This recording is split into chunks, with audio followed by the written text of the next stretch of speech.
Good evening, everybody. Welcome to Clay Allen Live, Clay Allen Chronicles Live. I've got Mike here, and say hello, Mike. Hi. Hey. Sorry. And new to the show tonight is Boneyard. Hey, everybody. How you doing? How you doing? Listen to that voice, man. I told you. What's This guy's got a cool voice, man. You just become a shoe salesman. I'm done. I'm trying to turn the volume down on my phone, but I can't get it to. I know it's going to go ding. Oh, yeah, you want to mute it? Yeah. What's up, Chris? We see you in the chat there. Hey. Thanks for the you like that intro? We were worried that it was too good and like you guys would see us and just kind of like go do something else. That's funny.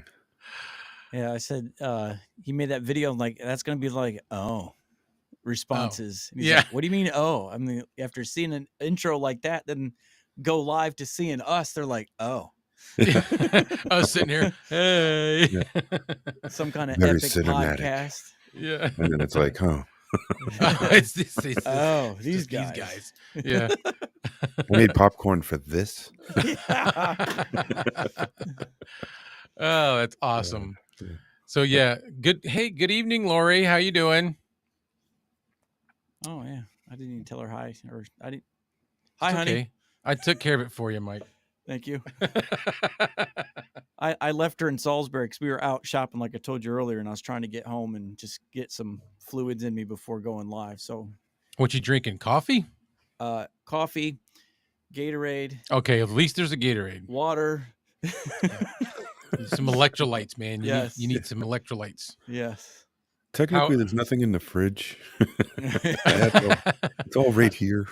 Not sure I left anything for anybody else. It's all right here. I keep the room at a balmy 60 just to keep the drinks cool.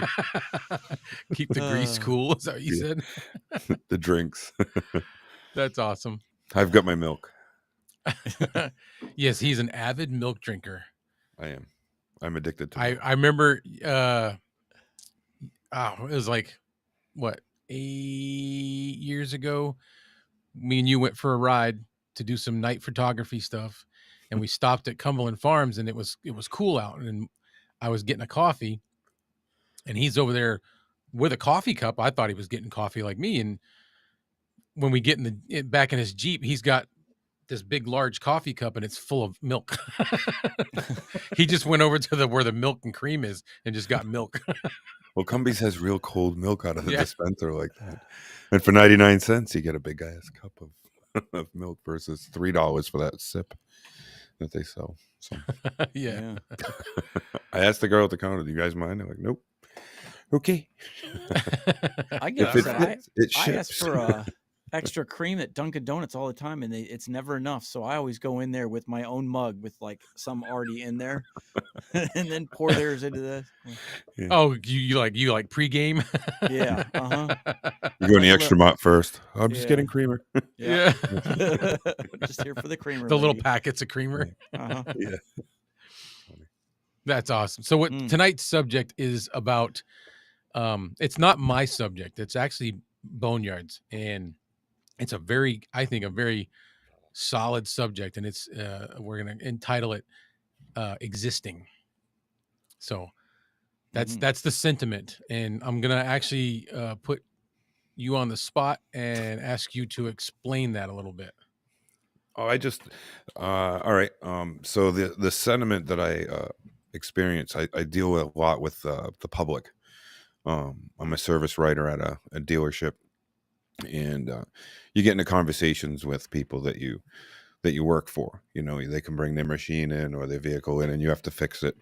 And then in that process, you get to learn the customer a little bit, and some of them you befriend, and you just get into these little friendly conversations. And it seems that a lot of people, wealthy, poor, in between, it doesn't really matter. They feel that even knowing that some of their goals are being reached, there's an overwhelming feeling of just all we are is existing. There's nothing happening. The goals are being reached, but I think people don't see the goal that they're achieving as a win, and they look at it as more of a step towards another goal. And then when they reach that other goal, they think that that's just another step to Right. another goal instead of celebrating each one of those goals. And it just feels like a lot of people are just existing. We're just going to work. We're coming home. We say we're happy, but are we really? Are we doing what we really want to do? Are we achieving what we wanted to achieve? So that's A just lot of us know. Fulfilled is the word I like to use. Are we fulfilled? Like we're living, we're going through the motions, we're tackling the day, but when you look back at the year or the last, it flies by. You're just like, what have I done? Like, what have I accomplished? What have I done with my life, really, other than just show up to work every day and get a good attendance record? right. Right. Yeah, Right. And then what does that get you yeah, at the end? Where you're only as good as your last good attendance record. yeah, If you have to take a day off at that point, it almost feels like you've got to work a month or if not a year with no lates or not being sick just to make up for that one time that you actually were. And you almost feel guilty taking vacation time because you feel that when you come back, do I even have a job to come back to? Are they going to be used to me being gone for a week? And I think that's in a lot of people's minds when they go to vacation. And then when they're on vacation, they think that a little bit. So it takes away from that vacation because now they're thinking about that. I don't know. Right. No, Yeah, I no, get it. That's just kind of, I get it. I been. feel it. Yeah. Like And a lot of people are like that. me and you have talk talks about it a lot. Yeah. Where Well, I it's talk just to like about 15, 20 people every day. And I would say at least one conversation always leads to what they're doing, what they want to do. This isn't what I want to do. This isn't what I wanted to have been. I had bigger ambitions, that kind of thing. Mhm. Mhm. And that's kind of an unsettling feeling that's where I've been. That's like what I'm going through right now. Everybody knows I'm took a big leap and I'm going to try to hone in hone in on what we want to do. Like there's yeah, things that me and Boneyard have been talking about that I just can't put in the time because I've got to hold a full-time job. mhm. So, I'm taking a risk, but I'm not getting any younger. I'm getting older and I don't have a whole lot left, So the last part before I slide into the grave, I'd kind of like it to be something I'm interested in, Mhm. not just doing something for somebody else. Yeah. So, That what you said, Boneyard really hit because like the job I had before I got sick with this illness, I'd spent like 10 years there and poured everything I had into it and just establishing, you know, just going the extra mile, working 21 straight days. You build up this like credit to where you can just do what you want at the workplace and you can, you get to make the decisions. Everybody leaves you alone because you're doing such a great job. They're like, just don't mess with him. He's in his jam. And now that I can't do that job anymore, it's like, looking back, okay, that's all gone now. So who am I now? right. I'm not maintenance supervisor for this and I'm not the supervisor for that. So I'm what just are you? me now. So Mhm. what am I? What am I Right. doing now? And you're starting all over. And it's like you ask yourself, did I just waste 10 years because I wasn't pursuing my dream because of that job? Now that job is gone, I don't have the job nor the dream. Mhm. They're Yeah. both gone. Yeah. Yeah. It Yep. strips all the ambition from you. Yeah. And then you think about it, and I'm like, okay, I slave away at a job, and I try my hardest, and I do my best. Not only is it expected, but it's expected of myself. That's how I work. That's what my brain does. So when I try to do something and it's 110%, and I'm giving it to this person, and at the end of a 40-hour week or a 50-hour week, there may have just been some frustrating time. You may have just said something you just blurted out of anger or whatever, or you acted a certain way that was a little different, and instantly the vibe changes, and it's forget who you were for the last year, 5 years, 10 years, however long you gave to these people, and then at the end of the day, you're worth nothing to them. And Yeah. if you were to die or That's something yeah. bad would have happened to you, they'd be like, oh, okay, and next we'll just get another Yeah. application and I boom, mean, pay that guy a They little bit move less. right on. chances are They they'll move right have on. some remorse. And you're like, oh, that sucks. That guy, Yeah. he was a cool guy. Yep. So anyway, who's next? Yeah, It's who's just, Right. next? But when an employee is working for an employer and one of the employer's families pass away, it's a big deal, and the whole shop or whatever business that you're in has to feel the whole hit to it because that family is so important to the business. And then you're the employee who's actually making them wealthy. You're giving your life to them. Yeah. You're giving your more awake hours instead of being with your family and providing for them and fulfilling your dreams and going home and making stuff for you. You're dedicating the best part of your life and the best part of your day during the best part of your life for somebody else, for Yeah. them to deem what that is worth. And then they have to give you something in the form of a paycheck. And I just, I guess I'll always have that feeling towards that, because I've almost achieved the point where I could have people working for me, that I had that little goal, and I lost it, but we'll chase it again. But regardless, I hate giving my good time, my good part of my life to somebody else who in return doesn't appreciate it like Yeah. they should.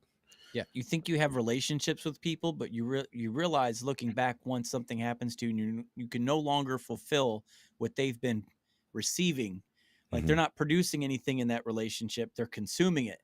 And once you stop producing, there's no relationship, and you're like, man, I thought we were friends. I thought we were close. We were tight. But it's Yeah, like, then you realize, no, no, no. They just liked what you did for them. They didn't right. really like you so much. They tolerated you, Mhm. not that they didn't, not that they disliked you, but you were a relationship of convenience, not Right, not an individual, hey, let's go out and grab a cup of coffee, or hang out tonight. That was never on their plate. They just, right. what are you gonna show up to work tomorrow and do what I need you to do? Yep. Yeah. And that's what it is. Yeah. Yeah. I don't know. That's why I'm doing what I'm doing, because I don't want to, and I don't feel like the employer or the man, the whoever you're working for, they don't. Me and Boneyard have had this discussion. They're not necessarily bad people, because if either one of us Yeah, starts up our own business and they're doing their job. we get to the Yeah. point where we've got people working for us, we're going to be those people. Yeah. We're going to be right there, that where Yes our and bread no. and our, yeah. No, I trust, I get that. You get it. I get it. Yep. I know you do. Because we're not, we're a different breed. Well, I think that's why I'm still not successful, because I get to a certain point where I worry about others' needs More than before my yours. own, Yeah. Mm-hmm. and I Yeah. put my business or my money in places that it shouldn't, because I'm worried about the welfare of somebody else. When I had an employee working for me with my fence business, they got paid better than I did on most jobs, because it Yeah. would be something would happen, or the whatever. It was just when the money was done, my employee usually took home more of that job than I did, just because I had to make sure my employees were taken care of. Make sure they were happy, As long because as if I they're could survive happy, on what I was taking home, they'll do a and good job for you. right, Yeah. right, and he was every time, every time I needed something. Then when I had to leave for a week for a family matter, he just took the reins and took over. I didn't And have to figured it worry out. about anything. Yep. So yeah, yeah. It's just like I said. It feels like you're existing. It just feels like you wake up Mhm. every day, you do the same rat race, and a lot of people are that way. And it's not every day, but just a lot of the days are like that. Because there's some days that are great. Yeah. Well, there's I'm some not. days that, even though you're not doing that goal or that passionate thing, there's victories in some of those Mhm. days, and you go home with that victory and be like, "Ah, that was a good day. I Yeah. got this and this, and everybody thought it was really cool that I figured this out or whatever." But it's still not for you. Yeah, It's you know what I mean? yeah, Yeah. It's I for like somebody this. else. I like to say, you got to, when it comes to stuff like this, because we're all, and I think we're all cut from the same cloth, where we will table and shelf our own personal desires, our own personal wants, our own goals, to make sure that the people around us are taken care of, and that, Mhm. their needs are met first. So it's like, if I'm cooking dinner in the kitchen and somebody needs something, I will go take care of everything. I will cut the neighbor. And when I'm done, my kitchen's on fire. My food is burnt. You don't get to Everything's eat. toast. Yeah. My life is chaos, because I just have this thing in me where it's whatever I'm doing, I will just walk away from it to help you. And then when you come back, your stuff is ruined because Right. you neglected it. So it's like what we're talking, it's like I've had to learn this past year a phrase that I've been saying to myself a lot is know your no's. I may be saying yes to you, but by saying yes to you, I'm saying no to something else. What am I saying no to now? Right. So, okay, I think I'm not saying no to anybody because I'm saying yes to this and yes to this, yes to this, but I'm actually saying no to my dream, to my family, to my personal time. So it's like, now I just set boundaries. All right, I know who I am now, and I know what I will do. So I'm only going to This is, like you were saying, Boneyard, this is your dream. This is your company. This is your place. When you walk into that kind of environment, I will give you this much. But because if I give you, once I exceed that 100%, now I'm stealing from something else. And it's not worth it to me. You're going to be okay if I give you 100%. But I'm going into this, and you need to know that I have a life. I have a family. I'm not going to work 21 straight days anymore. I'm going to work my 40 hours, or I'm going to work 50 hours, but whatever your boundaries are, these are my boundaries and I won't cross them. This is my day off now. You don't get to, you don't call me on my day off. You can call me all you want. You can text me all you want. I won't answer you. Mhm. And I've really had to nail that down this past year, because I've been terrible at it. My family always gets the short end of the stick. My friends get the short end of the stick. My dreams and goals always get the short end of the stick, and everybody else's needs are met. And now with my illness, it's like I can't do all of this stuff for anybody. So my identity was lost. Like, I can no longer be what everybody is used to me being. So who Mhm. am I?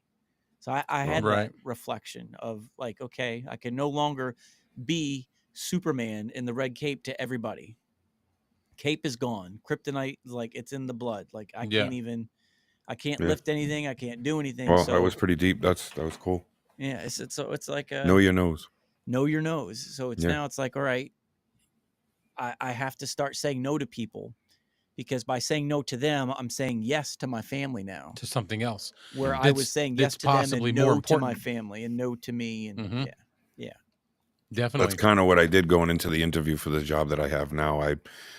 I got used. There was a job that I got, backstory. I'm living in New Hampshire. I have a house in Connecticut. My wife lives there, and I live here. And we try to go back and forth as much as possible to see each other. I think I saw my wife a total of 40 days last year, 50 days. It's tough, but we've got a bigger picture. We're trying to do something up here where we can establish ourselves.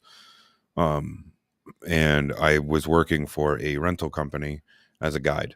It was like a dream job come true. And eventually it just came to an end. And I took another job up here because I've always done service writing and parts for automotive. And I took a job at a body shop up here as a service writer. And he had a 4-day work week. And I was like, huh.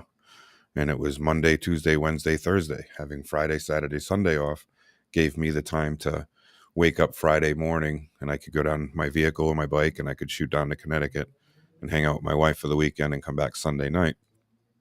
So that job I was there for almost 2 years, a year and a half, and the mechanic side really fell out. It got really slow there.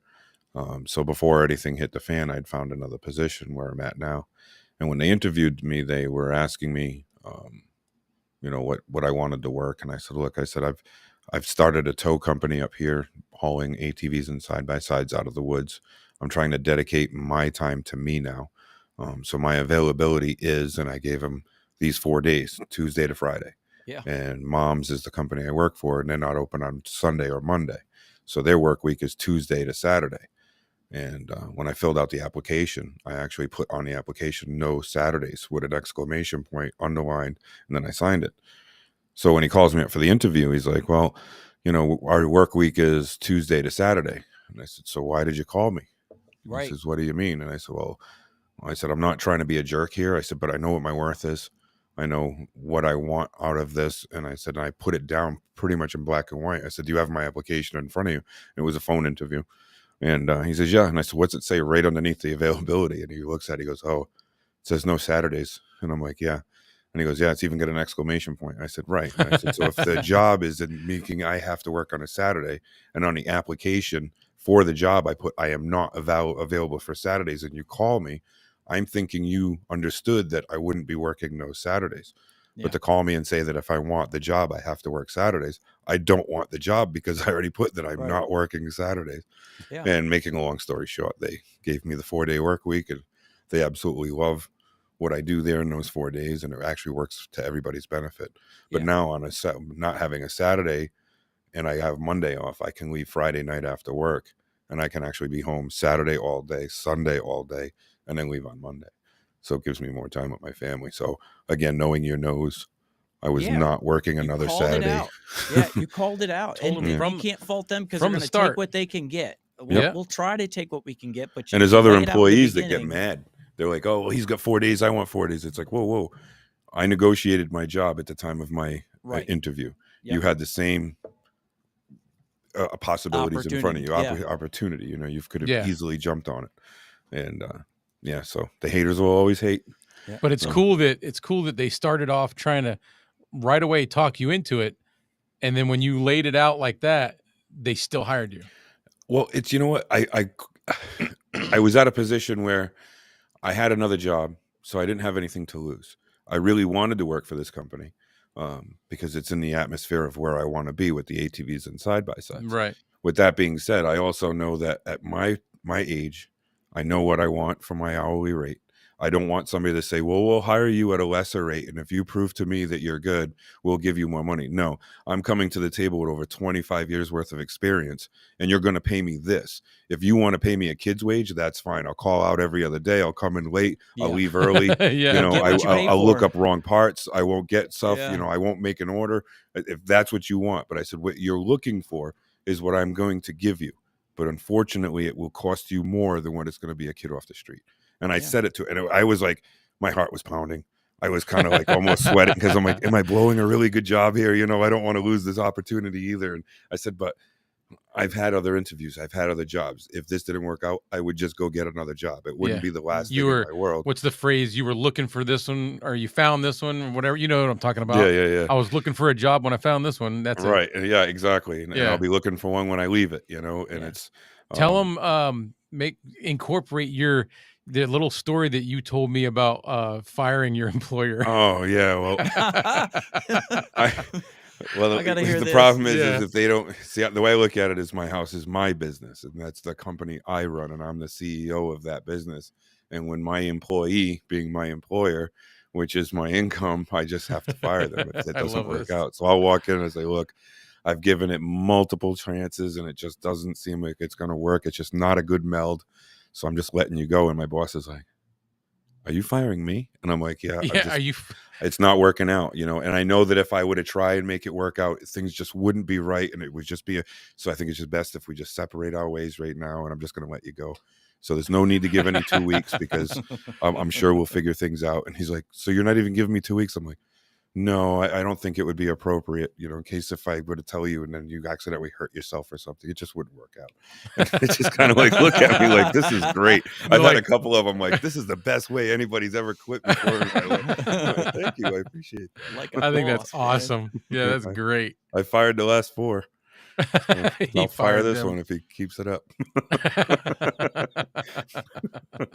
I love it too. And it's awesome when you do that. Like, yes, you're the employer and I'm the employee, but this is a two-way street. Like, I work for you, but you also have to provide a place where I want to work here. So if you can't, you got to make me want to stay. I'm going to fire you as my employer. Sure. My product for you that I make is the product that you sell to make your business and your lifestyle. Yeah. But then your paycheck is my product. That's what I make in my factory is a paycheck. And if that paycheck doesn't meet the right expectations, then I'm going to have to make a better product somewhere else. That's all. Yeah. Holding them accountable to such an awesome way to go, way out approach for it. I love it. They don't hold back. I'm not going to hold back. Yeah, I've had a boss where I've walked in and I said, what's a gallon of milk cost? And he looks at me, what's a loaf of bread cost? And he's just like, I said, you don't know.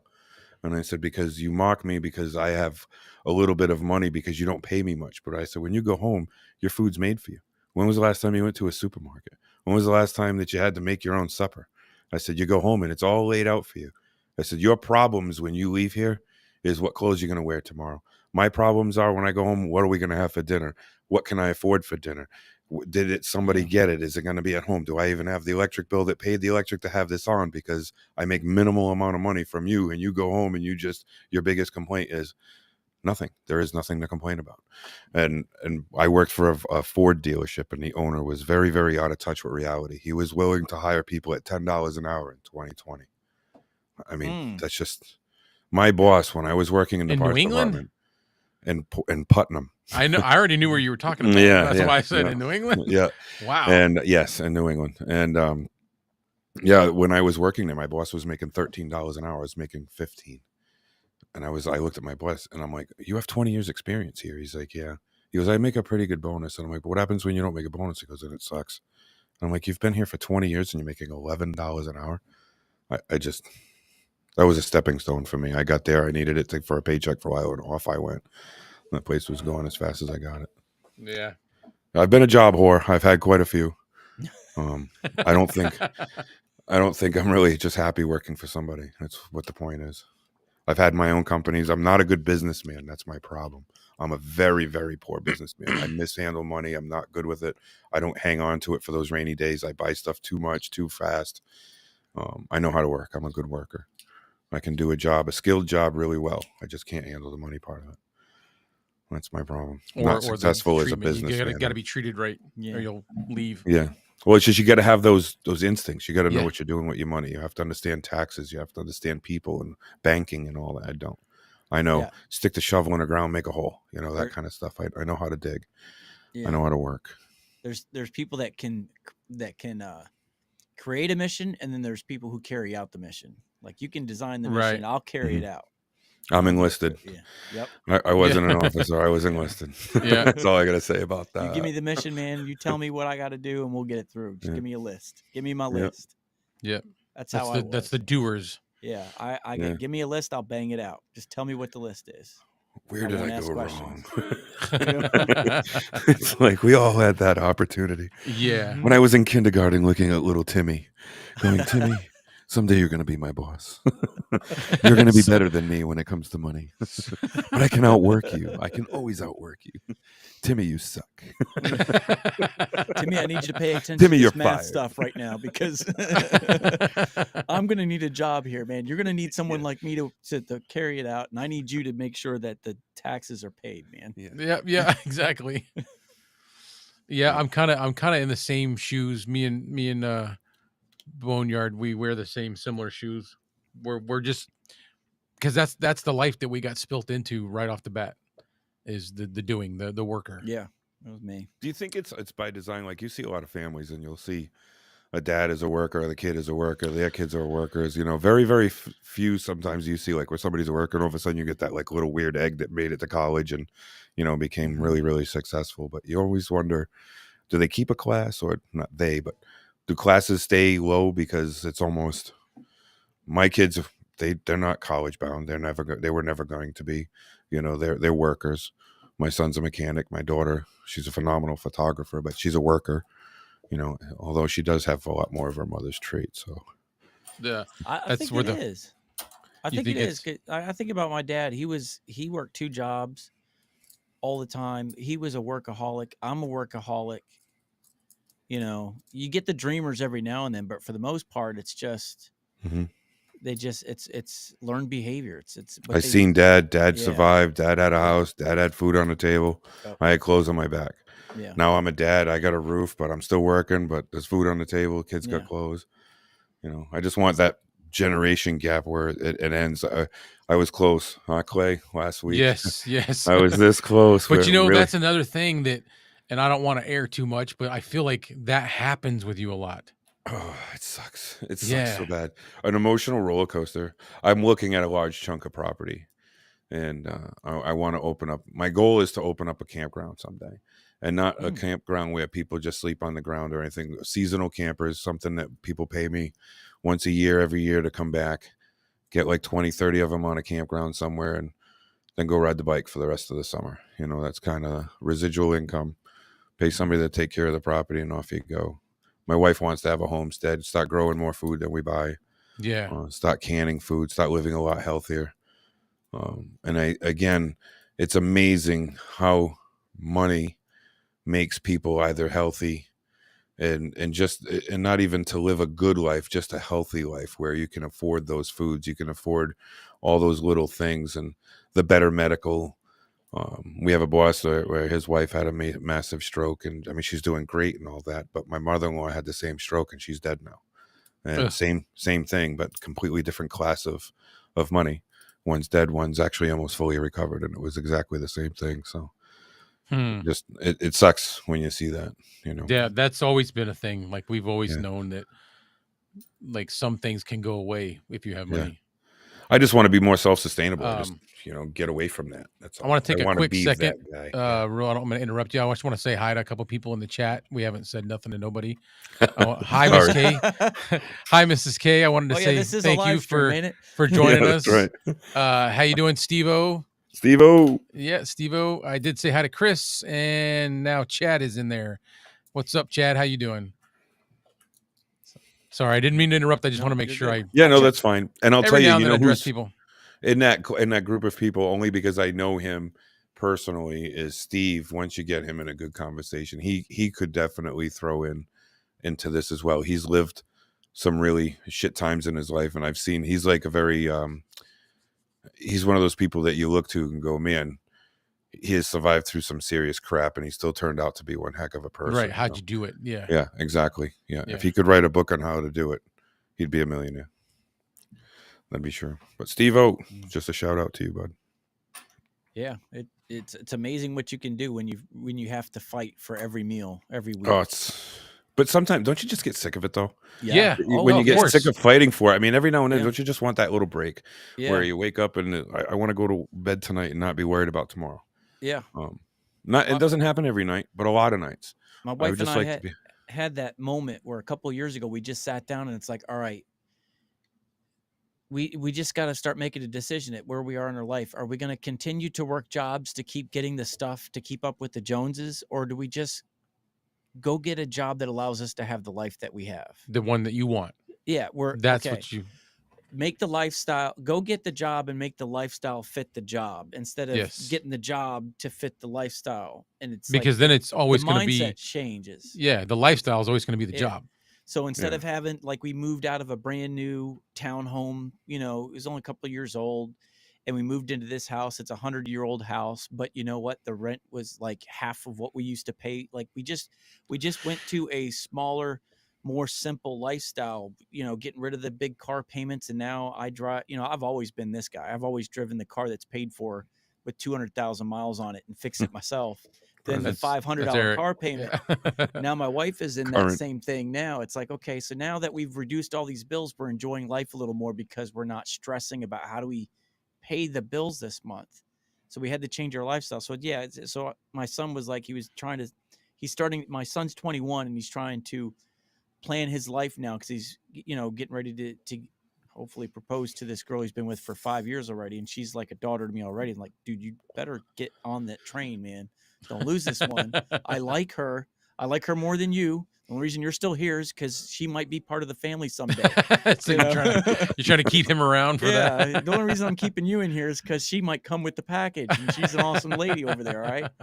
But it's just like I just told him, I said, because he's trying to figure out what to do, what kind of career to have. I said, just what life do you want to live, and go find a job, or go find a job you truly love, and then find the life that allows you to live with that job. All right. Okay. If you really want to be a local municipal cop at $30,000 a year, then don't try to buy a $500,000 home. Right. No. So just what do you want? You want the nice home or you want the nice job? Because let me tell you something, your home, if you want that fancy home, you're going to spend more time working at a job you hate to pay for it, to spend 2 hours in that house. And 24 hours or 22 hours at a job site that you hate, or go get a job you love and you don't mind. I mean, it's just like, it's whatever. So yeah, it's just a mindset, and it ticks you off that you got to cut some stuff loose that you truly enjoy, that you got to choose. Yeah. Yeah. It's like, okay, I pull up and, I see these people with these, huge trucks that I've always wanted my entire life. And it's just like, I could have that truck, but I know what I'd have to give up to drive that truck. Mm-hmm. And you don't want to give that up. I don't want that life. I want the truck, but not the life that comes with it. Right. Yeah. I can't. So it goes to the existing thing. I don't want to exist to drive a truck that nobody cares about, but I get it because it looks cool. And I think I'll have some kind of credibility and value in my community and how I'm seen as a valuable person. Now it's just like, I wear a $30 watch and I have a 1997 Dodge Dakota with 230,000 miles on it. And I look at the people that have the $1,000 truck payment and I'm just like, Yeah. I'm sorry. I like the I'm argument sorry where they for go, you. "Don't you hate fixing it all the time?" I'm like, "I don't spend No. $1,000 a month fixing it. I can tell you Yeah. that." I spent less on my truck this year than you did. Yeah. Yeah, right. Yeah. And mine's still running. You know, I Yeah. just, you know, twice I had to put a couple $100 into it. You paid more than that this month alone to not have problems. The best running vehicle we have in the family right now is, well, between my wife and I, is our Cherokee, and I paid $900 for it like 6 years ago, 5 years ago. Yeah. Thing still runs good. Yeah. I don't know. What's I don't that? need all the frills. I don't need the What's the deal on the Yeah, other vehicles? Exactly. I just got my locker delivered. Oh, I got to go on my front step. It's here. I ordered a new locker for my Jeep. It got delivered Did I today. tell you the story about the boneyard, Mike? Mm-mm. What it all means, and like, so him and his wife both have matching Jeeps, and they're like boneyard Jeeps, like something that you would find in a not a, I don't want to say a junkyard, but like definitely the backyard mechanic style stuff. And they're lifted. They've got big tires. I don't know what her motor is, but he's got not a Jeep. Well, it's a Jeep motor, Mhm. but not a Wrangler motor. The Wagoneers with the wood grain, the old ones, The big ones? Yeah. the 360 in there. I That's put what that he's in got a in his YJ, Jeep. yeah. Ah. Yeah, it goes pretty good. And they're flat black with slight accents of like fluorescent green, and it says Boneyard. And then his wife's is almost identical, different model. She's got round headlights, correct? Mhm. And her says Mrs. Boneyard. And then is the red one still around? Yeah, it's in the garage. There's a little red one that's not lifted, that's small, that says Lil Lil Boneyard, and that's his daughter's. Yeah. We built the Jeeps a while back, and in Rhode Island, the nickname for the junkyard was the Boneyard. And I bought a lot of parts from the local junkyard, and one of my buddies said, if you put too many parts from that salvage yard into this thing, it's going to be a boneyard Jeep. So I thought it was funny, so we put a decal on the hood, and it says Boneyard Jeep. And Yeah. going wheeling with all the families, the children would come up to my wife and I and Mr. Boneyard. So it kind of just stuck. I love And it it. was 25 years ago, something like that. But my daughter, for the longest time, everybody thought her name was LB. They didn't realize it was like, maybe Laura Beth or something. They didn't realize it was Lil Boneyard. Yeah. And then she was talking with a guy who's trying to start a TV channel in Connecticut, a new channel. And he was talking with my daughter, and she said, LB, Lil Boneyard. He goes, wait a minute, you're a Boneyard? He goes, your dad's Boneyard? Like, he knew me. And I have no idea who this person is, Yeah. but a lot of people knew the Jeeps. They were kind of popular. We've had them for a long time. And in that neck of the woods, in Thompson, Rhode Island, the Massachusetts border right there in the tri-state. It's cool. They're well known, Yeah. in the Jeep community. Yeah. There's a lot of people that if you mention those, they're like, oh, I've seen those driving. I've seen them. Yeah, Yeah. I talk to some people and I'm like, oh, those boneyards, they suck. Really? Oh, they're nice people. I haven't really met them, but I've always heard nice things. And I'm like, oh, cool, But I would start the conversation. I've heard those boneyards suck. Just to see what people say. Yeah, they're assholes, man. Yeah, that's right. They are. And then you're like, so anyway. Well, we were leaving one day. My daughter and I were leaving in the little red Jeep, the little boneyard, and we were coming down my driveway. My driveway is about 100 feet long, and it comes down a hill. And I get out to the road, and a Jeep goes by. The 3 Jeeps is another story, but a Jeep goes by, and it goes by real slow. And the 2 kids that were in it, you could see looking up my driveway as they drove by. And as we were coming down, my daughter says, that was weird. And I'm like, yeah, I don't know. So we get to the end of the street, and the Jeep is parked on the side of the road. So as I pull up alongside the Jeep, and I roll the window down, and I'll unzip the window, and I lean over, and I said, you guys all right? And the kid leans over, and he looks at the other one, and he says, are you the one they call Boneyard? And I look at one, I go, yes, I am the one they call Boneyard. My daughter's not looking at them. She's looking right at me like, what's going on? It was just really funny. Yes, I am the one they call Boneyard. Yeah. Like, who the hell is that guy? Who cares?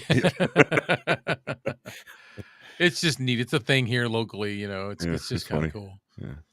I had a Jeep garage in Rhode Island for a while, and I built quite a few Jeeps for people, about 30 or 35 Jeeps from the frame up. And a lot of people get to know you and your work really quick. My future daughter-in-law drives a Jeep. Oh, no kidding. Yeah. So yeah, she's a keeper. Yeah. Yep. She's keeper. She's a Yeah. jeeper, so she's a keeper. Uh-huh. Just empty every pocket. That's what it Yeah. stands for. Chris says he drives a 1990 Dodge 1-ton dually diesel with 400,000 miles on it. Billy broken in. Yeah, Yeah. well, see, that's just it with a diesel. If one person's driving it and they're taking care of it, you can do that. Yeah, 1,000,000-mile motor. Yeah, Yep. easily. Says it's paid for itself many times over versus the big fancy $100,000 1-ton dualies. Yeah, everybody's like, "You're gonna get rid of the truck." I'm like, "No, kidding me? I Why? love it. It makes more Yeah. noises than my body does. It makes me feel better." It's older. It's older in like measurably than you. Like you know what I mean? Not in years, but Yeah. People are afraid to ride with me in my truck. They're like, "Dude, that's a death trap." I'm like, "No, it's not." Why did the dash move? Because I stepped on the brake pedal. Don't worry about it. We were loading stuff in the back of my truck, and someone's like, "Oh man, I think I might have scratched something." I said, "Dude, this truck has a custom paint job. There isn't a single truck in the world that has paint like this." yeah. There's so many scratches and dents in it. Yeah. You know? Yeah. Chad didn't like it. Wasn't the life for him. See, No. and it's not for everybody. No. It's definitely your life. We had a Jeep Grand Cherokee. In my life for a long time. Yeah. You had a what? A Grand Cherokee? Yeah, we had a Jeep Grand Cherokee for a while. That's what we have now. A 96. Yeah. I had a 99 Cherokee Sport. I loved that thing. That was the 4.0 Was that the red one? gold. Oh yeah. My ex had a red one for a little bit. Yeah. Okay, yeah, that's right. But I had prior to 2014, I had a gold Jeep Cherokee Sport, and I loved that thing. That motor was, yeah, the 4-liter high output. I'm the one that toasted it. I was replacing the radiator in Florida, and when I went to put it back in, I accidentally busted off that little where the overflow is. There's a little plastic piece. The piton. Yeah, and it broke. And I was like, okay, it's just the overflow, not a big deal. I'll just I took out a milk jug and I like melted some plastic together, to get it to seal it back up. Sure. And I was like, I'll go down to the auto parts store and I'll buy a new thing for that, a new fitting. And by the time I got to the auto parts store, I had overheated it and I smoked the block or the head gasket or something. I did something because it never ran again. You did something. Yeah. I totally did something. That's funny. Yep.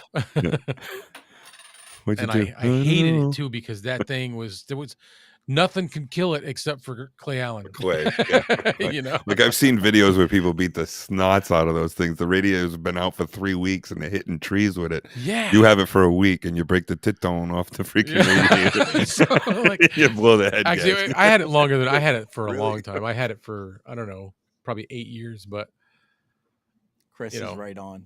I'm with Chris on this last comment. Well, let's put that up on the screen there. I've never washed my truck. Go ahead and read it.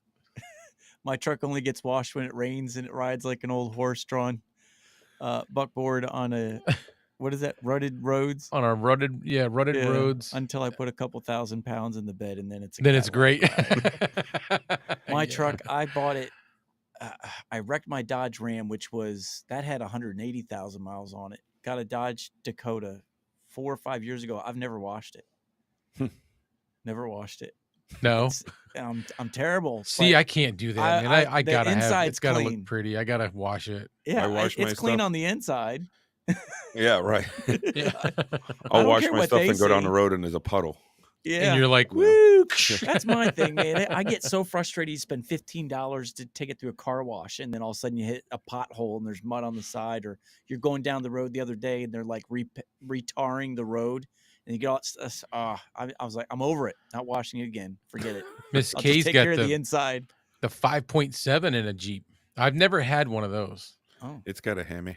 Yeah, it's got a Hemi. It's got a Hemi. What's that thing got in it? I had a 5.7 Hemi. Oh, you mean the motor? It's a Hemi. I had a 5.7. It was in a Durango, not in a Jeep. Same motor. Yeah, no, I'm just saying I never had a Jeep that had a V8, especially not no Boneyard V8. Yeah, no, that thing goes pretty good. Yeah, just a little under 325 horse. Yeah, It's okay. It's a beast. Yeah, And I've he's got like no exhaust, so it's like It is an exhaust. It just happens to not have a muffler. yeah. But there is an exhaust. It goes all the way out to the back. Oh, does it go to the back? Oh, yeah. Mostly. Yeah. You see, I've got the Dakota with the big V8 in there, and when I got it, there was a huge hole in the muffler, just gone. So everybody's like, "Dude, that is some awesome exhaust. What is that? Custom?" Yeah, it's custom. Yeah. Nobody got one like this one. It's a Roted. A Roted. If you could find the parts to make it, Yeah, it's a Roted muffler, man. They're expensive. Take a while to get too. You know, did you just catch that? Roted. You can't Roted. find the parts to do this. No, you can't even buy those. Yeah, strictly you custom right can't there. find them because they fell off 12 miles ago. Yeah, you can find them. They're on the side of 146A, Yeah. right next to the pothole. Oh, Boom. They rolled down to the median. I used to get comments all the time in drive-throughs, man. Kids coming out and giving you a burger. Man, that is a great sounding truck. I'm like, you have no idea. No clue. You Yeah. spend a penny on this thing. As everybody's getting asphyxiated. Yeah. That's what we're getting. eyes are bloodshot and tears running down your face. I finally got my exhaust fixed, and my son's like, "Dad, what'd you do, man?" It doesn't sound good anymore. I fixed it. I'm not Fixed it. sleepy. Wake That the sound, it neighborhood was up. cool. It was broke. Yeah, Yeah. warming the truck up in the winter, man. The whole town rumbled. The houses were vibrating. It's like, I felt bad for the neighbors. I had to fix it. My Grand Cherokee had the muffler. The hole was on the top. So when you looked underneath, it was like, well, the muffler looks solid, So when I bought it, I'm like, room, blah, blah, blah, blah, blah. I'm like, oh, it's like a thrush muffler, It's there's a hole on the top. And there's rot on the body because it's a Jeep. Yeah. And the back seat, it's split. It's a split back seat, but it's still both fold forward. So it's like a fold and tumble. And my jacket fell in between the two seats. And I pulled it out and the plastic zipper was melted. And I was like, what the heck? And I actually lifted up the rug. There was a hole above the hole in the muffler. So that hot air was just coming right out. Oh, It wow. melted my seat, my coat. I'm like, how did I melt the zipper on the back seat? It's like, there's nothing else burnt. I was bewildered. You were bewildered. I was perplexed. Remember that? Yeah. An exister. Didn't know how to use vocabulary. How to use vocabulary. We had a friend of ours. Well, no, we had a common employee, a coworker. Coworker. Yeah, and she didn't know how to use certain words, and there was a truck that was trying to leave the property, and it pulled out of the driveway and then turned, and it got hung up on the landing gear on the hump in the driveway. And she looked outside and she goes, "That truck is so perplexed outside." I'm like, "It's confused?" And she goes, "What?" I go, "Perplexed. It means confused." And she goes, "I don't think you know what that word means." I go, "No, I don't think you know what that word means." It's like, Yeah. the truck's out there perplexed. It's like, no, it's not. I'm pretty sure. Those are the fun people in Perplexed. life. You just sit back You and know, listen to them talk. He's got some bad juju with her. I still know her. I don't hang out with her, but I say hi or whatever on Facebook. But he's not wrong. She had some funny words. I used to work with a guy like that. He's like, "Yeah, man, we could do this and this, man. We could kill 2 stones with 1 bird." Yeah. The problem is catching that bird, and then you got to chuck it pretty hard. But you got to nip the wings so they can't fly. My daughter chimes in. She Stones, that's says, hard. "It's me, the CJ." What's up, CJ? The CJ. Hi, Dad. Oh, hey, that is LB in the house. Huh? No, this is mine. Oh, that's yours. Oh, Yeah. because my daughter has a CJ. Oh, no. You're hardcore into YouTube when your family communicates to you through the chat Through of your live streams. Through the chat. Yeah, from the other room. Yeah. Oh, we're so close. Yeah. See, look, now she's chiming in all kinds. She's never done this. She's never watched. She's like, "It's me, the CJ." The CJ. That's what she named herself on that channel, I guess. The CJ. It's me, the Speaking of CJ. name changes, Oh, it's me, the CJ is her Yeah, name. it's me, the CJ. Oh, that's kind of funny. Chad changed his name again. To what? Chad on the road. Wasn't it I Chat thought, on the Go? And then before that, Chat's oh, it Adventure. was a Yeah, Chat on the Go. Well, Chat on the Road yeah, works too. yeah. He's I just growing. caught that. He's growing. He's got some leeway to do that. You I know. want his bank account, man. He's all over the place. I He's know. he talk about existing. This dude is like living. Yeah, they know He he's was at doing the some living Seinfeld lately. diner the other day. And Yep. He went to New York and been in seen all kinds of submarines. stuff. Yeah. I'll be there. I won't be existing for too much longer. We're going to be living. Yep. I just Yeah. want to travel. We want to get on the motorcycle and cruise the country for a bit. Oh, sounds He's already great. done that twice. Yeah, Dude, just they're hardcore. Like yeah. they rode their bike the first time they went out wherever you went. They ended up, we're in New England, keep in mind, and they drove to Colorado. Well, the first time we made it Somewhere. to we went down to Texas. We did around 6,500 miles in Wow. 14 days. So we're averaging about 700 miles a day No tailbone left. on a Heritage. But he posted a picture on one of the trips. They had gotten off the bike and were taking a break, and he was covered from head. All the picture was down to like the bottom of his torso, covered in snow. Yeah, we were in on Wyoming, a motorcycle. Yeah, on Bighorn Pass. It was 11,000 feet, and when we left, didn't even look like it was going to rain. And we get over the pass, and we're right at around 11,000 feet, and it's like a blizzard. And there was snow accumulating on both sides of the road, but not on the road. And a truck driver's coming at us, and he's got his thumb up. He's like, "Oh, hey!" And I'm like, "No, this isn't cool. You know, I'm a freaking driver. I think I'm gonna die." So we pulled over because it was freezing out, and I went to go grab a sweatshirt. And this is May, right around May 12th, because it was our anniversary. And something growled on the side of the road so deep and so low that my wife looked at me, I looked at her. There was like no thought on the bike. It took off. We were no longer cold. It was I don't know what it was, but there were the Grizzlies were all running around over there because they're all waking up, and they have their babies with them, so they get very defensive. So if you pull over, there happens to be one there, the mama can come charging out of the woods. And I was like, I am not sticking around for this. Yeah, it was pretty surreal. That was one of the best trips we've done. That was cool. Yeah. We went through Yellowstone. We went through the Badlands in South Dakota. Made it to Devil's Tower. On the top of Pikes Peak that trip. That was a good ride. A lot of things on the bucket list were crossed off. We were trying to go to this place called Beartooth Pass, and we get to the gas station to get gas, and the guy's like, "Where are you heading?" I'm like, "Oh, Beartooth Pass up in Montana." And he goes, "Is it open?" And I'm like, "What do you mean? Why would it be closed?" He goes, "Because it's a pass." I'm like, "Okay." And he goes, "I don't know if it's open." And I looked up on the line, and it's closed, had 26 feet of snow on it. Yeah. I don't think we would go in. This is May. And I'm like, "Oh." Yeah. Yep. I drove truck out in those conditions, out in those areas, get shut down Ice for road stuff. trucker. And that's to get back to the topic of existing. When we were out there, that feeling was just so gone. We would wake up in the morning and we had zero of itinerary. We didn't know where we were going to sleep that night. We just got on the bike and looked at the weather and said, "Okay, we're going west, we're going south, we're going east." It was whatever, just to get around. Hey, gang. Yeah. We were trying to get around the weather or whatever, and that was just some of the best riding and so free. You wake up and where are we heading? This is life. Just whatever. Yeah. And off you go. And you're riding, and when you start to get tired, you take a break. When you run out of gas is when you eat.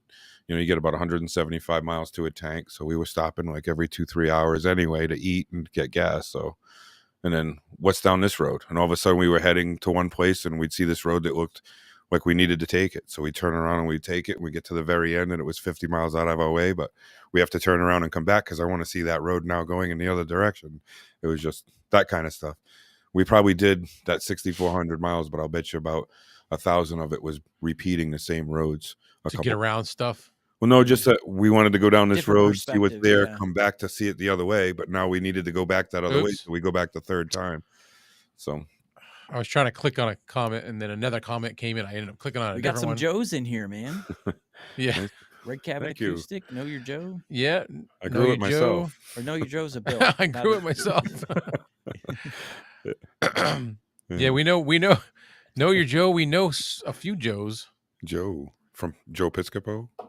Yeah, there's Know Ya Joe. Red Cabin Acoustics is acoustic. Oh, I I don't always have say, the Rodecaster Pro hooked up, oh man. yeah.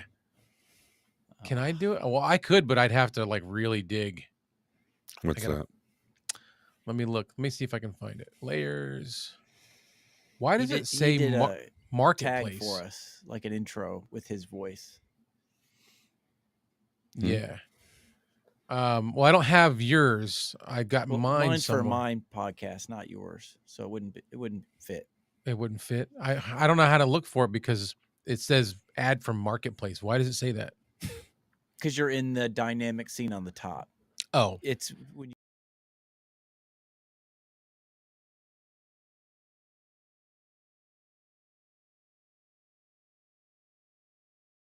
we're still here. Hold on. are There you on go. All right, stage. now There we are. okay. go My into bad. studio mode on the top, and then you can do all I that. was scared. It was dark out. So media files, right? It was darker. Oh no, media share. I thought Don't these step sunglasses into the actually light. started working. I was like, wait a second. I don't know how to look for this. Let's see. Media files. Yeah, and it would be either audio or video in there. Right. Let's look. Keep talking. Don't stop talking. I'll Now, sit- Don't now stop I'm on. talking. I'm sitting here thinking, should I We're all go going, ahead and hook up my dun, dun, dun. Rodecaster? Yeah, you might want to. I've got to like really search for it. I see stuff for me and Oh, we're in a Boneyard. different studio because I have all that stuff in the other studio. Oh, so never mind. Yeah, I was gonna put the banner up and everything for I'm in my dining room, For- living room, kitchen. Joe. You're in your dining room, living room, kitchen. It's one big room. Just That depends is on a which way you're great facing. Right now, I'm facing. Background though, man. I'm just sitting here like this, the whole nostalgic look, man. You just like It's a little house that my wife and I put together. We bought This it. is a good story too. We actually weren't trying to buy this house. We were trying to buy land in Maine. And on the way back from Maine, after looking all weekend, we decided to stop in this town here to eat something. And while we were eating and getting our food, my wife's looking on Zillow, the app for houses, and she says, well, look how cheap these houses are. And there were houses here that were $17,000, $20,000. There was a 3-decker apartment building, 3-level, with brand new decks on the front for $23,000. I was like, and it was fully rented out. And I'm thinking to myself, we just buy a couple of those and these people are going to pay rent and we need to look here. So making a very long process and story short, we ended up settling on this house. We had actually put an offer in on one house and it didn't get accepted. And then we put an offer on this house. And the same day that this got accepted, the other house that we really wanted came back on the market. So we ended up getting out of buying this house to put an offer on the other house, only to not getting it accepted. And we lost on that. And we ended up getting this house eventually. And it was a blank slate. There was the gentleman that owned it before us had bought it in 1999 or thereabouts. And he did like about $40,000 to $50,000 worth of renovation through the house, took all the floors off, raised the 6-foot ceilings to 8-foot first and second floor, no slanted ceilings, all new electrical, all new plumbing, new insulation, new sheetrock, but didn't finish it. It was mud and tape on the walls, wires hanging out of the wall, no fixtures, pipes sticking up through the floor, no cupboards. So my wife and I just kind of cheaped out, and I went very rustic, went as inexpensive as possible. Man. And thank you. People would pay money to design their studio to have that kind of rustic. You should see look, the thought that they put into this house, like the rest of it, not just behind him, the handrail going up the stairs, the yardsticks for trim. We went into town and there was a big bucket full of yardsticks. They were like $2 a piece. And they were all the old businesses that were in town when you could get a yardstick from that business. And I took them and I used them as trim around the stairs. Instead of using like actual wood, we used the yardsticks. The ladder that the person that used to own this house, his name was Harold Johnson. And if we had a whole nother show about that, there's about how we figured out who Harold was. And anyway, there's a ladder that was in the garage and there's paint on it, and his fingerprints are in the paint because they left him on the ladder, and we used that ladder as the hand railing going up the stairs. Wow. So we took everything that was considered junk in the garage and turned it into something here inside the house, made furniture out of it. Or the sink is an old wash tub that was in the garage. I love doing that. Yeah, me I too. like pallet wood, going to construction God, yeah. sites. Yeah, I'll raid them. Like if you ride through neighborhoods where they're doing construction, they throw so much wood away. Well, And this right here, it's got life to it. You know, it's got marks on it. I love that stuff. this is fairing strip that you buy 12 of them in a bundle for like $4. Yeah, and they're 10 feet long. You just run them on a table saw and you just cut that little rounded edge off.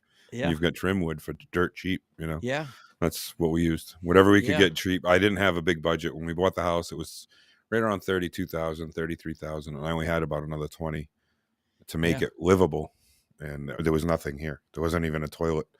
You know, it was ready to have one, just didn't have it. So. It won't let me add them because they're a dot wave. Oh yeah, I hate that. EVMux is only MP3. How do I change it to an MP3? You got to download it as an MP3 or convert it. You're not gonna be able to do it now. Oh, yeah, never mind then. That stinks. Yeah. They're really cool. What was it? It's so Red Cabin Acoustic. He does like voiceover work. Oh yeah, I've seen that. The stuff played that I've one been of trying them. to get you to go into, and he's got a couple intros for us and stuff. Yeah, because he's like the Clay Allen Chronicles. Yeah, it's actually in a couple of my videos. Yeah, one or two. That's awesome. The only reason I haven't put it in more is because I'm a nerd. I get all excited and I post them and then go, oh, I didn't put this in, or you know. You do that a lot because you did that with a lot of our videos. Yep.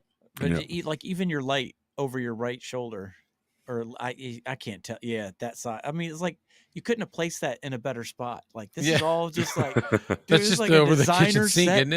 Yeah, that's just the kitchen sink light. Yeah, kitchen and the dining room. Yeah, and all the paintings. My wife makes a lot of the paintings like this. Spent 2 years in this room trying to get it right, man, and just sitting in your dining room, rocking and rolling. Their house in Connecticut, the living room, the entire ceiling in the living room is the Centennial flag. Wow. Yeah. Those two, that light and that light, they're actually old pie pans. They're Frisbee pie pans upside down. And then those things that are hanging up there, those are wheels that would go on the bottom of a barn door that they would slide open and close. And I wrapped a cord around those and hung them off of that and attached that to there's an I-beam that goes above right there. Oh, yeah. And that bamboo right there, that's actually a piece of the handle of an 18-foot long bamboo fishing pole that was found in the basement here that the original owner had. And it still has the hook and the cork bobber on it. And what they would do is on the river over here at the end of my street, there was a lot of shrubbery. So they would just take the pole and they would stick it and hang it over the shrubbery and just dangle the hook, and then the trout would jump on it and then they could pick it up and bring it over. It's pretty neat. Yeah, there's a lot of history here. Love this whole town for that. Isn't there somebody sharing the house with you? Yeah, that's that Harold guy we were talking about. The day we walked in this house to look at it, and this is a true story, and I am such a skeptic. I don't believe in any of that stuff, and I don't want this to turn into like that. But when I walked in the door, I could have sworn I had heard somebody say Harry or Howard or something. I could hear it, and I even looked at my wife and the real estate agent. I said, "Did you hear that?" My wife's like, "What?" I said, "You didn't just hear that? Like somebody just said Harry." And she's like, "Nope." And they thought I was crazy. And I'm like, "Whatever." And I said, "Well, I thought I heard it." And that was the end of it. Point going forward, things were happening in the house when I was working here by myself because I left Connecticut to come here. So I stayed here for 2 months working on the house to get it livable. And there was just some freaky things that were happening. And another long story short, when we finally did the history on the house, the guy's name was Harold Johnson that lived here. And we didn't know. And it was just some pretty freaky things. And even when Clay and I have had some videos and all of a sudden I'll be like, "Did you hear that on the microphone?" Because like you'll hear things moving around upstairs, and it's just kind of neat. And I've come to believe that there's something weird here. I'll put it that way. But he's been cool. He hasn't done anything dumb. But people have stayed in the house because I've Airbnb'd it, and we have a little diary that we leave on the table, and people can write in it how the weather was, where they went when they came here, how their stay was. And every one of them is the lights turned on by themselves. The water was running in the bathtub. we heard whistling, that kind of, and it's like people I don't know, just they rented the house, but they wrote like a little haunting that they experienced, and I thought that was neat because I never said anything to anybody before they rented, so it was kind of validated. I gotta put this up. Joe said the Air Studio at WBWC has all coffee and soup and bean cans hanging as lamps that he made. Oh wow, Nice. That's cool. Yeah, I like that. Like you said, I like that kind of stuff. Yeah, using things for what they're not. I can tell you guys are like really good at it.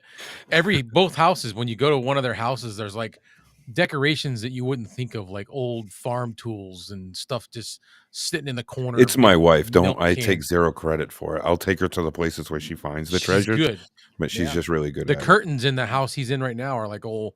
They're potato sacks. Wow. Yeah, they're really. It's neat.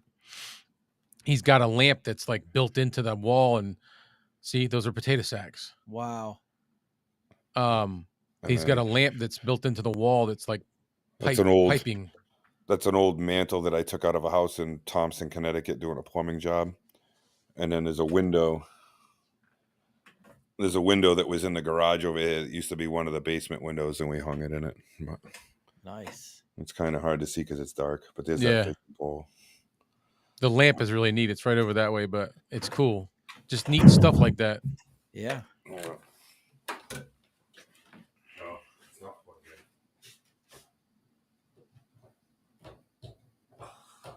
You tell his camera's not bolted to the wall. Yeah. I can't do that with my camera. I know. Well, he's doing this one is right there. I couldn't get it. He's doing similar to the continuity camera, but he uses iRuin, it's called. All right, better. And it connects his I phone couldn't to get his it. laptop. Sorry. Oops. Yeah. Very nice. Anywho, it's a nice lamp. I made it out of an old water heater. What? Oh, the lamp. Yeah. Yeah. Yep. Did you tell him about the handrail? The handrail going up Where'd the that stairs go? Is a ladder. See this? It's not there anymore. Is Mike froze? Oh no, he's not froze. He's just sleeping. But yeah, sorry. I'm like keyed in on his, just looking at his background, man. It's just got a great vibe to it. It's a bar.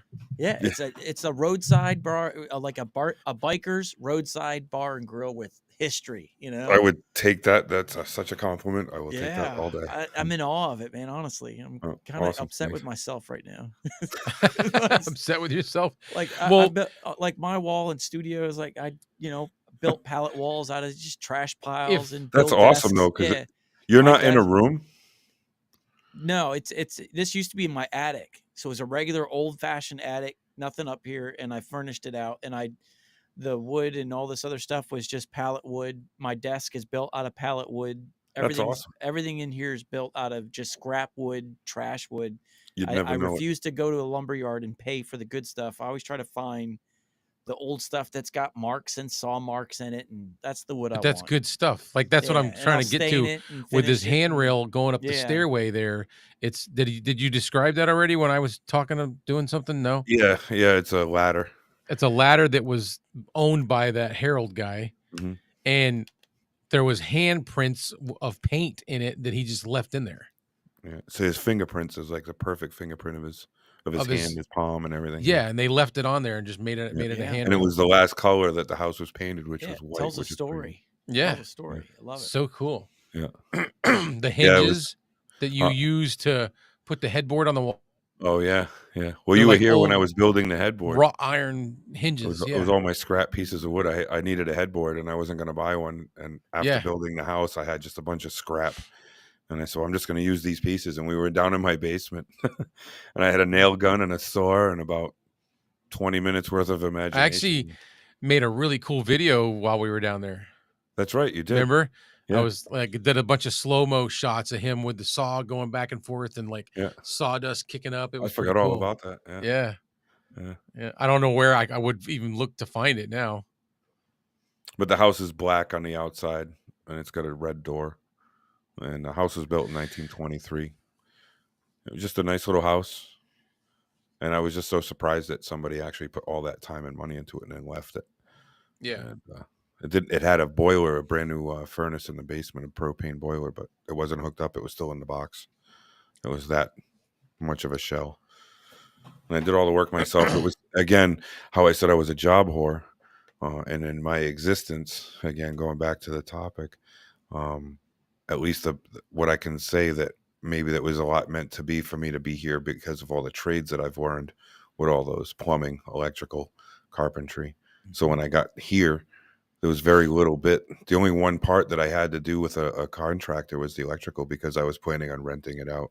And for insurance purposes, I couldn't put my own fuse panel in or a circuit breaker box in. But other than that, I did all the other work myself. And it was because of firing bosses once in a while. Yep. So Firing bosses once in a while. Yeah. Yep. What I'd like to do is get you guys up here and do a live show from out in the woods. Oh, that'd be great. Take all the side-by-sides, go up to the Oh yeah. go up to the warming hut. They have Wi-Fi up there. It's all solar powered. It's free. And you get up there and we could do a live show right from the there. warming hut, looking over at the windmills across the valley. Oh man, We could Yeah. do that. We could Yeah. do that. They have that big table in there and everything. Yeah. Really We could nice. definitely do that. Yeah. I'll just bring all whatever I've got and I got portable I got power. some stuff I could bring. Where are you located, Mike? He's not far. I'm in southern Delaware. Oh, that's not He's too like bad. 6 hours, 7 hours away. Yep. Yep, not That's far not bad. away at all. Yeah, we go to Pennsylvania. We go to Lancaster a lot. They got good crab cakes down in Delaware. Oh, I just had one the other day. Oh my god. Yes. Yeah. I brought Awesome, home amazing crab cake. when I was in the Sunday. military. Yeah. And I came home. I dropped a kid off, and I want to say it was Baltimore, but I thought it was Delaware. Maybe it was Delaware. And we stopped and we ate, and we had crab cakes, and they were just Nice. I love it. I Phenomenal, love crab yeah. cake. That's my weakness right there. Yeah. You're talking. I love crab. I love seafood. Period. Yeah. Snow crab legs. Yeah. So. Love that. Mhm. We just Stuffed we were crab at a shell. crab feast Saturday. So we were at a crab feast Saturday. Then Sunday, I had crab cake for lunch. So yeah, it's just. And then I asked my Oh, wife yes. today. We were going place. It's called the Juicy Bucket. It's a seafood like bar type thing. That Seafood you- bar. Just And my sounds wife's using like, the word I'm just bucket. tired. Sounds like Yeah. SpongeBob. Yeah. The old chum The bucket. chum bucket. Yeah. Or meaty. Yeah. Oh. Oh no! Don't do it.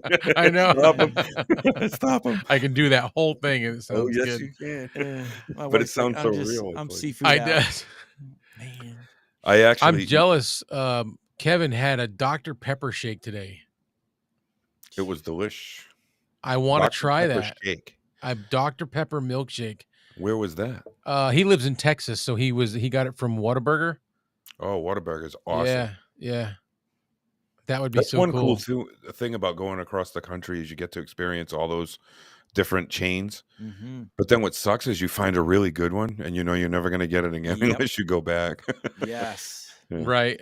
Because like the Taco Bell isn't the original. There was Taco Mesa. They've got another one. If Kevin, if you're listening, what is the taco place that you just went to? Let us know. He just said it. He just went there last night when I guess there's like 5 or 6 of them left or something like that, and they're the original Taco Bell. And Oh, they really? actually have that Crunch Wrap Supreme. They yeah. call it something else, and it was out of this world. And I'm thinking to myself, I'll never have this again. Unless I know. go back to Dude, Texas. I would totally go with this crab tacos. Oh, Yes. Oh yeah, Yep. yes. I would do. I like fish tacos, so crab I've tacos. never had a fish taco. Oh, they're so good. I thought it was the grossest, weirdest thing when I heard about it. I was like, "What fish? No." Then I finally had one, and I was like, "Oh my god!" Really? Yeah, huh? So good. Yeah. Yeah, I like tacos. You know Where where you I had them? My first fish taco was in some restaurant on Main Street in North Adams, Mass. Oh well. We just went for a day drive. She asked where we were going. I said, we're going to Florida. And she's like, what? And I'm like, we're going to Florida, but we're going to be there in about 2 hours. And she's like, huh? There's a town up the Mohawk Trail in Massachusetts called Florida. Yes. Yeah. And It's she over was- by there's a mountain over there that you can drive up off the Mohawk Trail. No, I didn't. I don't think I did that. Yeah, no, we did it in the Jeeps. But it's over by there, that Florida name, because Yeah. Old Florida Road is over there. Well, and when that's you where get the to Jeeps Florida, go. Mass, there's a pull off, and you can go up to the it's like a, I don't know what you want to call it, like a handrail boardwalk thing, balcony, Mhm. and from that point you can see like, I don't know, X amount of states from there. You can see, you don't realize it, but what you're seeing goes all the way up into like Maine or New Hampshire or Yeah. something like that. Yep. Yep. That's neat. Yeah, I had experience like that where you eat something that's the best you've ever had, and you've never had anything since. I was in Altoona, Pennsylvania, and we were a family reunion, so we all went golfing on this golf course on the top of a mountain. Oh, Like, you would hit off the tee, and then when you hit off the fairway, you'd have to ring this bell to let them know that you were done, so they could hit off the tee because you couldn't see. But you ordered your food on the golf course, and they wrote it out to you and delivered it. And I ordered a calzone. Never had one before, a calzone. Always just go straight pizza. But anyways, they brought it yeah. out to me. It was the best one I've ever had, and it was like their own kitchen right there on the golf course, their own recipe, and I've never Huh. had one since. So Anything close to it. Know Your Joe named a couple. Eric has got Taco Bell, Del Taco, Taco Mayo, Taco Casa. Taco Casa. That's probably the one you're thinking of. Yeah. I was Kevin, thinking Mesa, but it's Casa. Kevin, what's the name of the taco place that you said you were going to last night? Yeah, CJ's like, we just had crunch wraps tonight. Because I we love did. the crunch wrap. We grabbed a crunch wrap on the way home from cheerleading. Oh, really? Yeah. That's funny.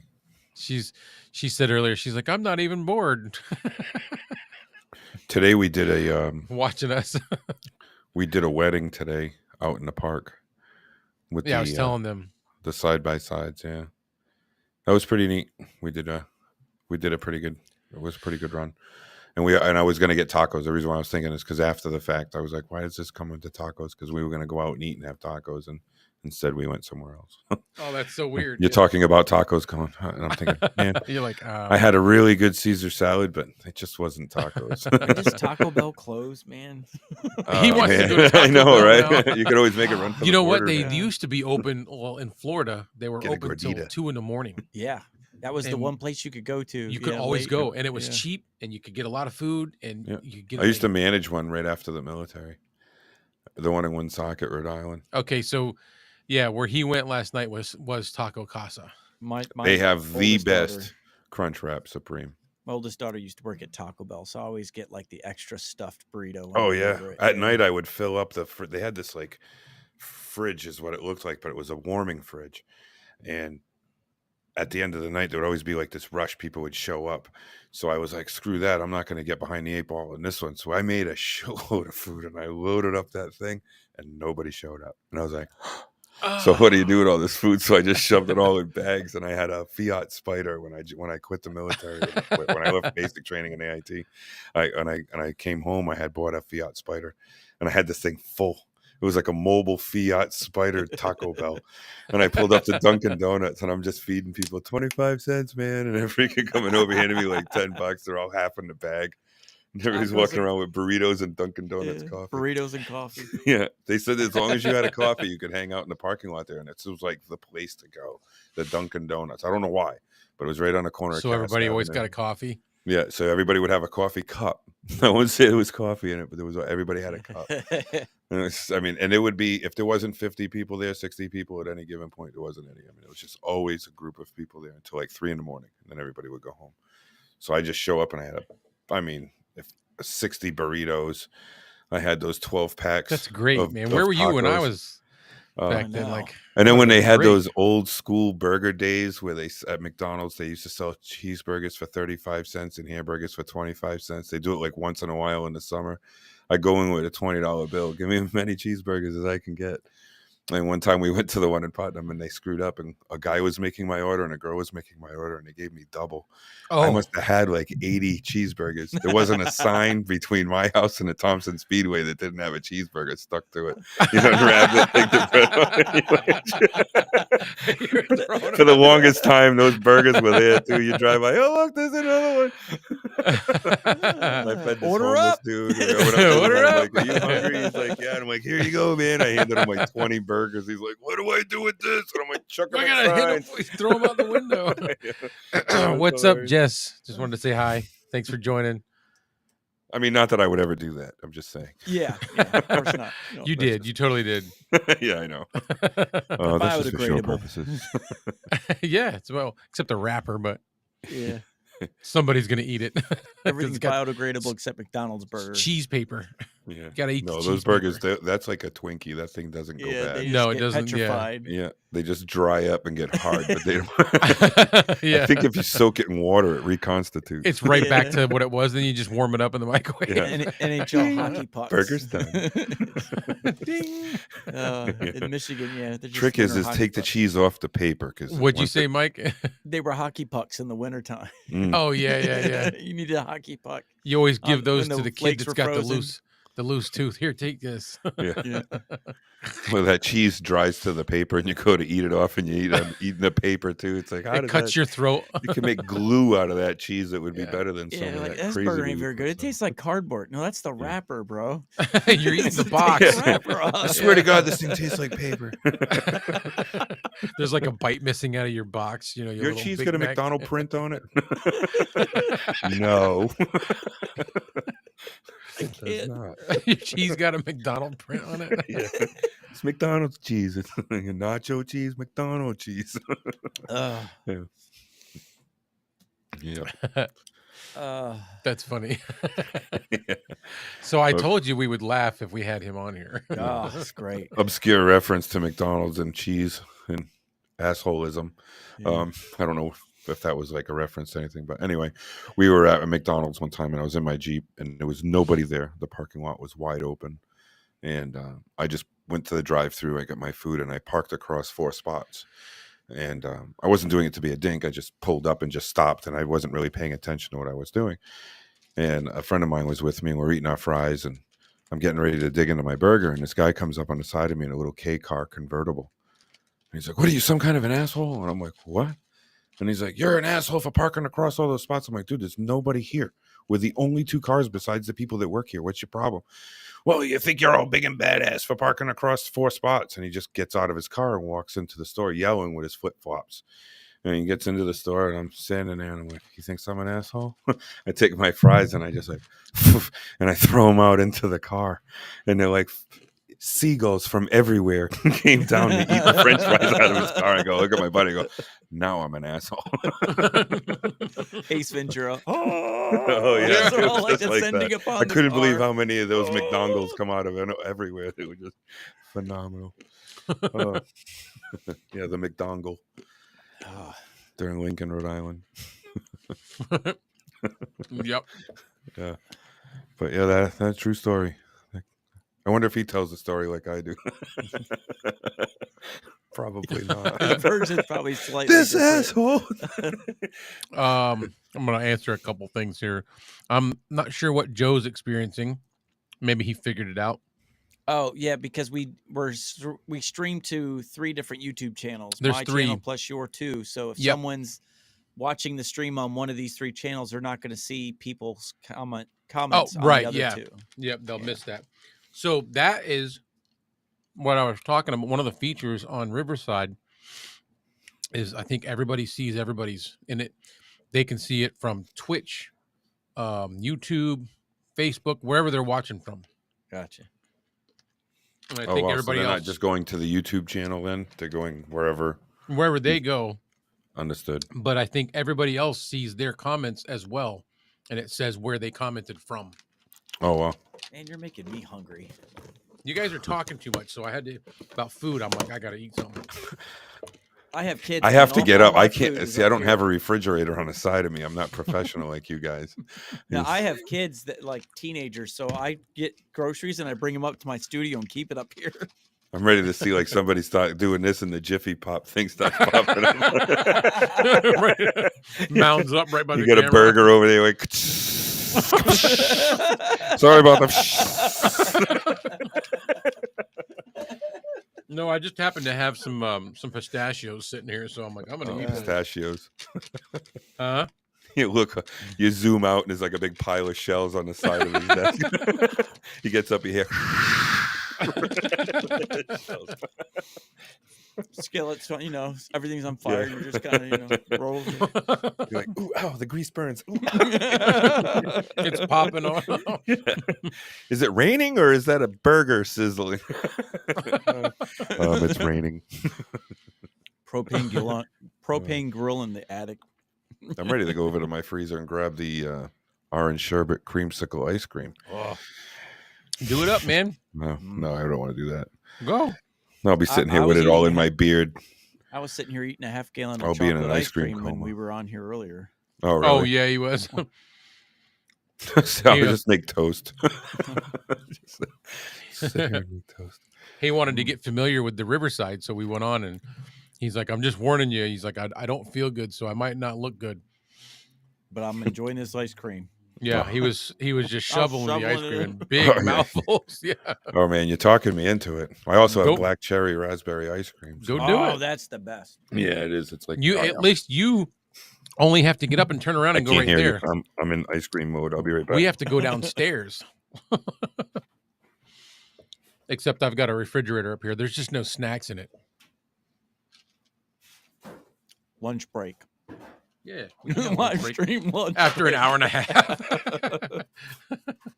Live stream lunch break. We had some viewers at one point. We were up to like 12. Yeah. We're back down to 8 now. Everybody took off to go get something to eat. That's what I'm saying. We went from 12 to 8 like that. Everybody just logged Yeah, off to everybody's go like, eat. I gotta go make a grilled cheese, man. We'll be right back. One moment, please. Cue I'm the sitting here. elevator music. So anyway, like I was trying to say, right, with this guy. That's exactly what Clay was looking at when we were in Riverside earlier. Yeah, see, He's there talking to me. I'm eating right out of the half-gallon bucket, like literally scooping it out like you were. I told you. Yeah. Why get a glass? You run out. And if I get a bowl, then I gotta wash it. See, this guy gets it. He taught me something cool, Mike. What? That's really good. It's a glass of dessert. Mhm.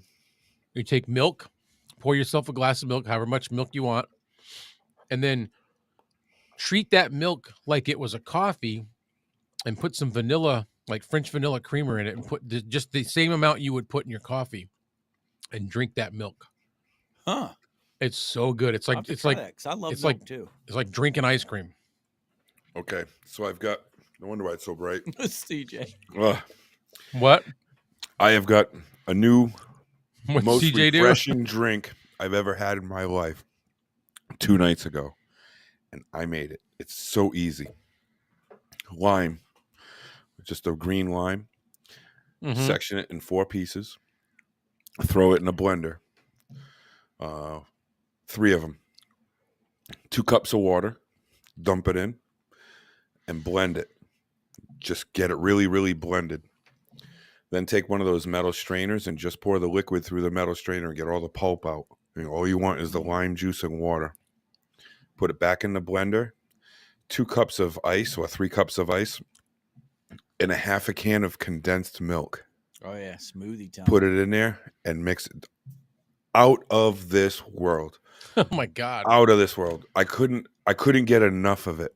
It was that good. Marshall and I made some. I used 5 limes and a full can of condensed milk with the ice, and we were both just like, this is so good, so refreshing, so good. It's called a Brazilian lemonade, Sounds good.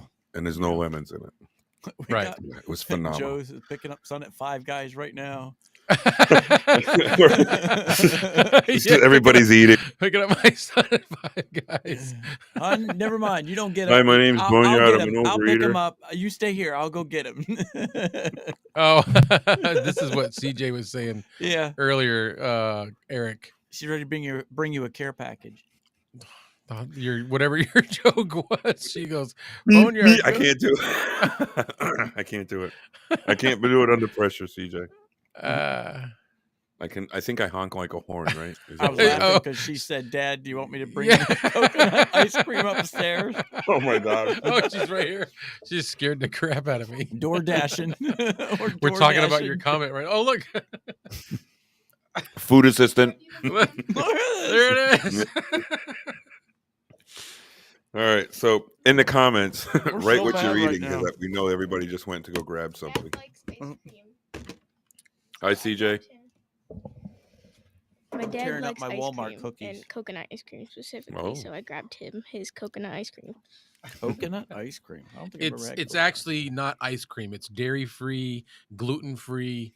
Because I'm trying to see what is gonna hurt my gut or not, and it's really good, man. It's cookie dough ice cream. Not ice cream, but whatever, but made out of coconut milk. Everybody's eating across the world.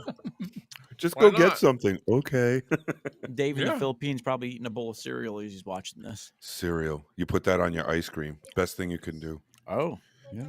Try that. Oh, Clay? Captain Crunch. Yes. Oh, Captain That's what I was Crunch gonna say. Berry. Peanut Get butter. Captain Oh, Crunch. yeah. What's the one with the mixed berries? Crunch Put Berry. that on your ice cream. Crunch berries. That is good. I just like peanut butter. cornflakes on vanilla ice cream. Yeah, I just got that. Oh my god. Yeah. It's like a bite of ice cream cone in every bite. Yeah. It's phenomenal. Yeah. It's good. Everybody's coming back from the Yeah, they're restaurant. all going. Kitchen. Got Ben and Jerry's I don't know. chocolate fudge Joe brownie might be in going front of right me now to right get now. something to eat. He's like, be right back. Everybody's Live logging stream. back in. Is eating Ben and Jerry's right now. Oh. They're all Chocolate gonna be fudge like, brownie. I don't know if I want to watch these guys show anymore because every time I do, I gain 2 pounds. Welcome to another episode of Weight Gainers. Just existing, eating. Tonight's episode, lard. It's your friend. How to cope with just You existing. can put enough sugar in anything. It's good. How to cope with just existing. Yeah. So we got somebody that just popped in, JP Online. The original subject of tonight was existing, which We're the talking premise about is, coping skills.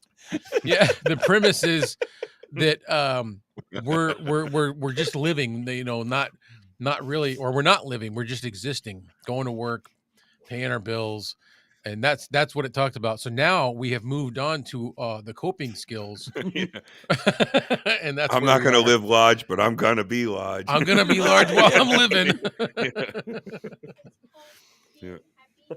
Yeah. So now we're eating because we talked about food too much. So Mhm. Guys join are us. horrible. Bring some ice cream, JP Online, or whatever you got. I was eating my JP Online, is that JP? I don't know. Is that JP? JP? Do we know JP. you, JP, or is that a different JP? Because we know a JP. Let's see what he says, or they say. Man, I What got do a we wicked got? ice cream headache going on. Right Chris has got Ben and Jerry's chocolate fudge brownie Man. Yeah. in front of him right now. Ah, see, yeah. You So got to I'm- have ice cream out in New Mexico. I'm on the 3rd floor. My fridge is on the 1st floor. I got to get a mini fridge up here. Well, or you got to get an assistant that'll bring you up some ice cream randomly. Yeah. Not my kids. These are still wet. Nuh-uh. Not No, yours, you said. Somebody brings me ice cream in the house, I'm running. Holy crap, he's moving stuff. He used to just bang on the wall, but now he's actually moving. Now he's bringing me food. I know he's been screwing with me. I can't find the damn remote. It's around here somewhere. It's not the JP we know. Okay. That's the It JP says, we I've don't watched some videos, but I don't think you guys know me. Oh, That's thanks okay. for- We're thanks for still joining in, glad to man. have you. Yeah. Mm. Oh, this guy. All right. It's either ice cream or fresh hatch green chili. There's a I've been seeing it on Facebook a lot and I want to try it. It's called 575. and it's salsa and like different sauces made from the Hatch chilies out in New Mexico. Oh wow. The guy does this ad on Facebook that will slay you. He's got his pickup truck on the side of the road out by the chili farms, whatever you want to call it. And he's got a can of this or a jar of this sauce. It's green. He's got a green one and a red one, and he's got a big old cheeseburger, and he's just pouring that sauce onto the cheeseburger and taking bites. And you're looking at it going, "Oh my God, I want that!" You know, you don't even care. You just want to see how it tastes. I gotta put this away, or I'll eat the whole damn thing. I'll be right back. Oh, But this stuff is actually really good. It's made out of coconut milk. whew. So that the whole issue that I've been having with my stomach and my digestive, I was trying to figure out if I had an issue with lactose, dairy. So I bought this to try to still have a dessert. You know what I mean? Mm-hmm. Yeah. Let's see. Chris says, Hatch, New Mexico is 30 minutes from me. When it's harvest time, the entire Hatch Valley will make your eyes water. Oh wow. And I'm back. I guess the Cheers, fumes right? like from the peppers getting picked. Oh. Wicked ice cream headache. I was like, oh, I'll just take one more big ass bite before I put it away. It's like I should have broke that up over 2 small bites. Or smaller. Italian ice cream for the first time. Don't do that Wish because me it'll luck. echo. Ooh, Luigi Italian ice is awesome. Never Yeah, had I think it. I've had it. Yep, I've it's never the had real ones in those little cups that you get Yeah, with the wooden it's- spoons. It's good. I think half the flavor of it was off that wooden spoon too. Mhm. And then you don't have any more ice cream, so you try to get out as much out of the wooden spoon as possible, but that starts to splinter. Right. Yeah. What were those things when you were a kid in the ice cream truck and they had that gumball at the bottom? Oh, yeah. Remember those? It was like a plastic Yes. triangle cup almost, and it had a Yeah. gumball. Always really good. You get What to the was gumball. that? I forget, I like a remember rocket that. pop or something, but it wasn't, because the rocket pop was just that red, white, and blue popsicle. Yes, that was There a was rocket that- pop. Yeah, there was one with the gumball. I remember the gumball. I just can't remember what the heck it was called. Yeah. Hmm. I missed the old ice cream truck. I went through Yeah. a neighbor's window for one of those. My grandfather used to mess with me, man, because he had a recording on a cassette tape of an ice cream truck. So if I was in the house for too long, he'd go out in the backyard and play it on the boom box, and That's you'd run right hilarious. out to the front of the house and just wait for the ice Can't cream hear you. truck that's not coming. And you're standing out there and Ice cream, ice cream. Oh, he's coming! He's on the back side. He's on the street behind us. Mom, throw Let's down go. some money. The Grandpa's ice cream like, man is coming. Grandpa's like, got him out of the house. Remember, we heard the ice cream truck, and it was like you could be in the middle of anything, and all of a sudden you hear do do do do do Ooh. do do, and Yeah. it was like, it didn't matter what it was, you know. Yeah. You Yep. could be in an ultimate game of hide and seek. Ice cream truck, oh my god, you know. Yeah. But we Well, heard it, and it was still like 5 miles away. Oh, yeah. You Well, we know? were all running out the door, and they had a storm door, and I was the last one. And when they ran out, they kept on pushing the door, and it was bouncing off the spring, and I wasn't that close. And the door went out, and when it swung shut, I put my arms out like this, Do you want and some my of this? hands went through it, and I cut myself pretty good. Mm. So Ooh. I have my bad memories of that ice cream, man. KP Online got the mango. Mango flavored one. Oh, really? This sounds good. Yeah, the cherry one's good. Then they have a lemon one, don't they? It's like a lemonade. Yep. I've had the whatever it is, the red one, and the lemonade one. Have you ever had a Dell's? Yes. Oh, I don't know Frozen if he lemonade? has. No, they don't have them down there, I don't think. No. It's That's a a, New it's a England thing. frozen lemonade. It's like a slushy, and they have the rind still in it and everything. And Yeah, you can buy them off a truck, usually on the side of the road. They They're have really a couple good. stores, but they're called Dell's Frozen Lemonade. It's really, really good. Mm-hmm. Very good. Ooh. I ate too much. Yeah. Well, that ice cream was phenomenal. She took off. I might have to go put this in my little freezer over here. 'Cause I You can't- do. You do have a fridge. I knew it. I know. You have a fridge. I was thinking to myself, he's I gotta do. have a fridge in there. I knew you changed your rooms. The reason why is because his last one, he was right next to the fridge. Now he had to get a fridge. Yeah, he left the kitchen, so he brought the Yeah, kitchen to yeah, him. he left yeah. I knew it. He's like, I knew it. There's a hot plate too, I bet, right up there. So he's making grilled cheese. He's making grilled cheese. I know he's doing it. No, I don't have that. Would Is you that like gonna- a slice of tomato? I've got some tree and crumpets. That's awesome. Yeah. With me, it's more like those rice cakes. Yeah. And it's like a half of one. He's like, he tells me he feels guilty or something, but he's like never wanting to fill the house with groceries. And he's Well, no, always because like, I don't know if I'm going to be here. And he's like, oh, I'm hungry, but all I have is this big block of cheese and some bread. yeah, I was eating like I was I'm like, homeless. dude, go to the store, get some food. Come on. I don't want to waste a good what is that? I don't want to waste good ramen noodle. Yeah. Oh, that's good stuff right there. Yeah. Dude, I love We tear ramen. that up. I gotta just be careful then. I'm gonna Why? tell you You how have an I addiction? my favorite way to eat ramen, and it might sound gross, but if you try it, I guarantee you'll like it. Do you like queso? Either of you? What is it? Never had Queso. it. Queso? No. No, what's queso? What? Yeah. Sorry. no. Sorry. You guys don't know what queso? No. My Cheese- simple cheese brain dip for, doesn't like, know what nachos? queso is. Cheese dip for like nachos? That's queso? Yeah. I just call it cheese dip for Yeah, I would have nachos. thought that No. was cheese dip. Queso. Sorry. Okay, so anyway, Nacho dip. take some cake. Like, you can Nacho buy in the dip. store the Okay. Tostitos queso. Yeah. Okay. Oh, so now you're gonna be. It's queso. Get some of that. I'll take beef ramen. Yeah. Got it. I'll take beef ramen. Then I'll take Johnsonville cheddar sausages, like the cheddar brats or whatever. Ooh. Cut those up. Make the ramen noodles. Stir in my beef seasoning. Throw in all those chopped up pieces of cheddar brats, and then put like 1, maybe 2 tablespoons of queso in there, and mix that all together. Oh wow, It is so good. that is church straight up. Yeah, it is so good. I could definitely fall Yeah. into that. Yeah, no, that's all I had in the house for a while. Then I had this chili stuff I bought, and I ate one can. I'm like, this stuff is horrible. I look at it, it's like 3 years too old.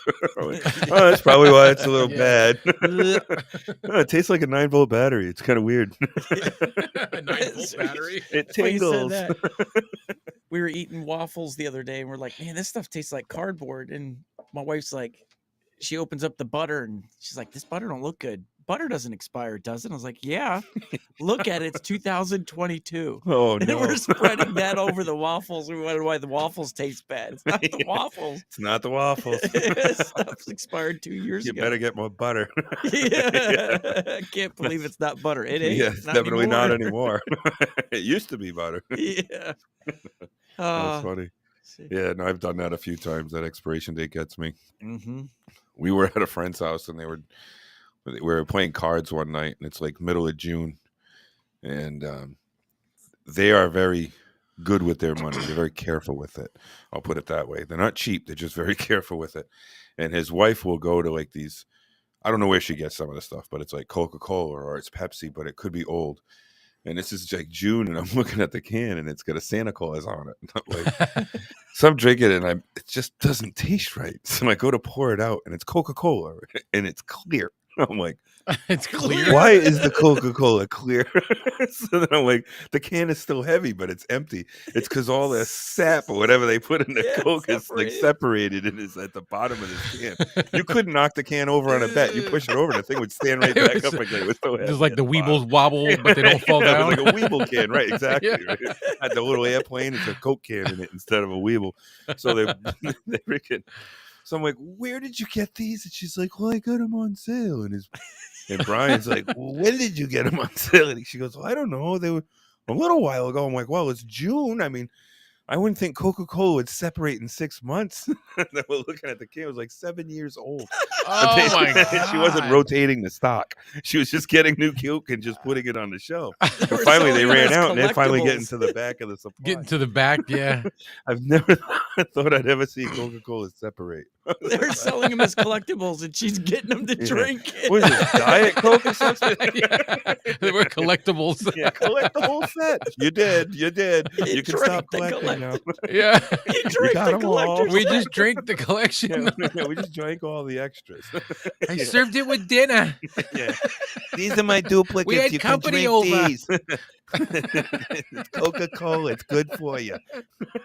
Yeah, it's good for Just you. put hair on your chest. No, it might remove it now. I'm pretty sure it's gonna do a lot like that. It'll de-ice your windshield. Yeah, it's great for rashes. If you don't have one, you'll have chafing one is a after thing of you the drink it. past. Oh, You don't know God. what your allergies are. You're gonna find out real I soon. didn't twitch like this until I had that Coca-Cola. Don't worry, it goes away. Had that Santa Claus Coke in June. Yeah. Yeah, it's Christmas in July, they say, right? We even got a Coke for it. Yeah. Yeah, surprise, it sucks. Ah, I can't feel my Surprise! face. It sucks. Is that Oh, what you it's said? horrible. It sucks. I've never chewed soda before. It was horrible. Yeah. You needed a can opener to finish drinking it. You gotta drink it through your teeth to stop the chunks. Yeah. You're filtering it Yeah, out. you're filtering it out. Chip my tooth drinking my soda. Yeah. Oh man. God, Is help this us. cottage cheese or is it Coke? I don't. Ah, Is I it can't feel my cottage face. cheese or Coke. Oh boy. Now I'm all stuffed up from I laughing. know. I'll have another piece of that soda. Yeah. Can you cut me another slice? Taking a whole chunk. I'll have another piece of the soda, please. It's weird how it's still fizzy. You chew it and it fizzes. It's a Crazy. crazy Cut me another experience. slice of that pizza, that soda, will you? Oh God. I can't. I can't. What did I tell you, Mike? I told you we were gonna laugh.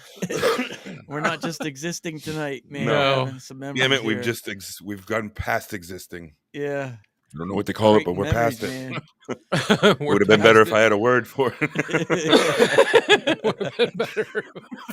We're consuming stuff that's been existing for a while. Yeah. What was in that Off ice the cream? piece. Well, what was the pictures of mushrooms on that ice cream I had? I thought it was Nintendo ice cream. Nope. Oh man, that's awesome. Oh, Yeah. Funny, That funny was stuff. fun. my Coke was so fluffy. It's like the what do they call it? The fruit cake in the military. You know, you get it in a can. Oh yeah, Oh yeah. yeah. That like was your soda. Yeah. Yeah, you actually peel the can and the soda's like that. You eat it like corn. You want a piece? What is it? It's Diet Coke. You want some or not? It also keeps my boots black if you rub it on. Yeah. They've never shined so nice. Oh God. No, wait, I can't do this. They've never shined. Change so my nice. oil with it. Oh, Yeah. Got an extra 6,000 miles out of my oil change with that And it's soda. super absorbent. It just picks up all kinds of stuff. I changed the front tires on my car the other day and used them as the chalk block. Yeah. Yeah. Oh, help Oh, me, my- man. I got Huh? tears. Yeah. I got them. Oh, I know We what you're lost gonna get, viewers man. while we were laughing. yeah. Yeah. How? Funny That stuff. was fun We though. gotta catch up, man, on these comments. All right, It's been let's- a while. Let's go where I already did the mango. Chris was talking to Know Your Joe about coming out there for like those the Hatch Oh, chili yeah, did festivals, I summit. guess. Yeah, Hatch chilies. Oh yeah. Yeah, Hatch, New Mexico. That's where all the good chilies are. I don't think I've ever had a Hatch chili. Mm-mm. I don't think I have either. I just know that that's Hatch New. I know about Hatch, New Mexico, and I know that that's their commodity. What is the Vid Summit? Good question. What is the Vid Summit? Let's I'm get taking it must answer. be like a conglomerate of people who make videos. Oh, he didn't tell us Yeah. what it was. He just told us. Yeah, probably video. Yeah.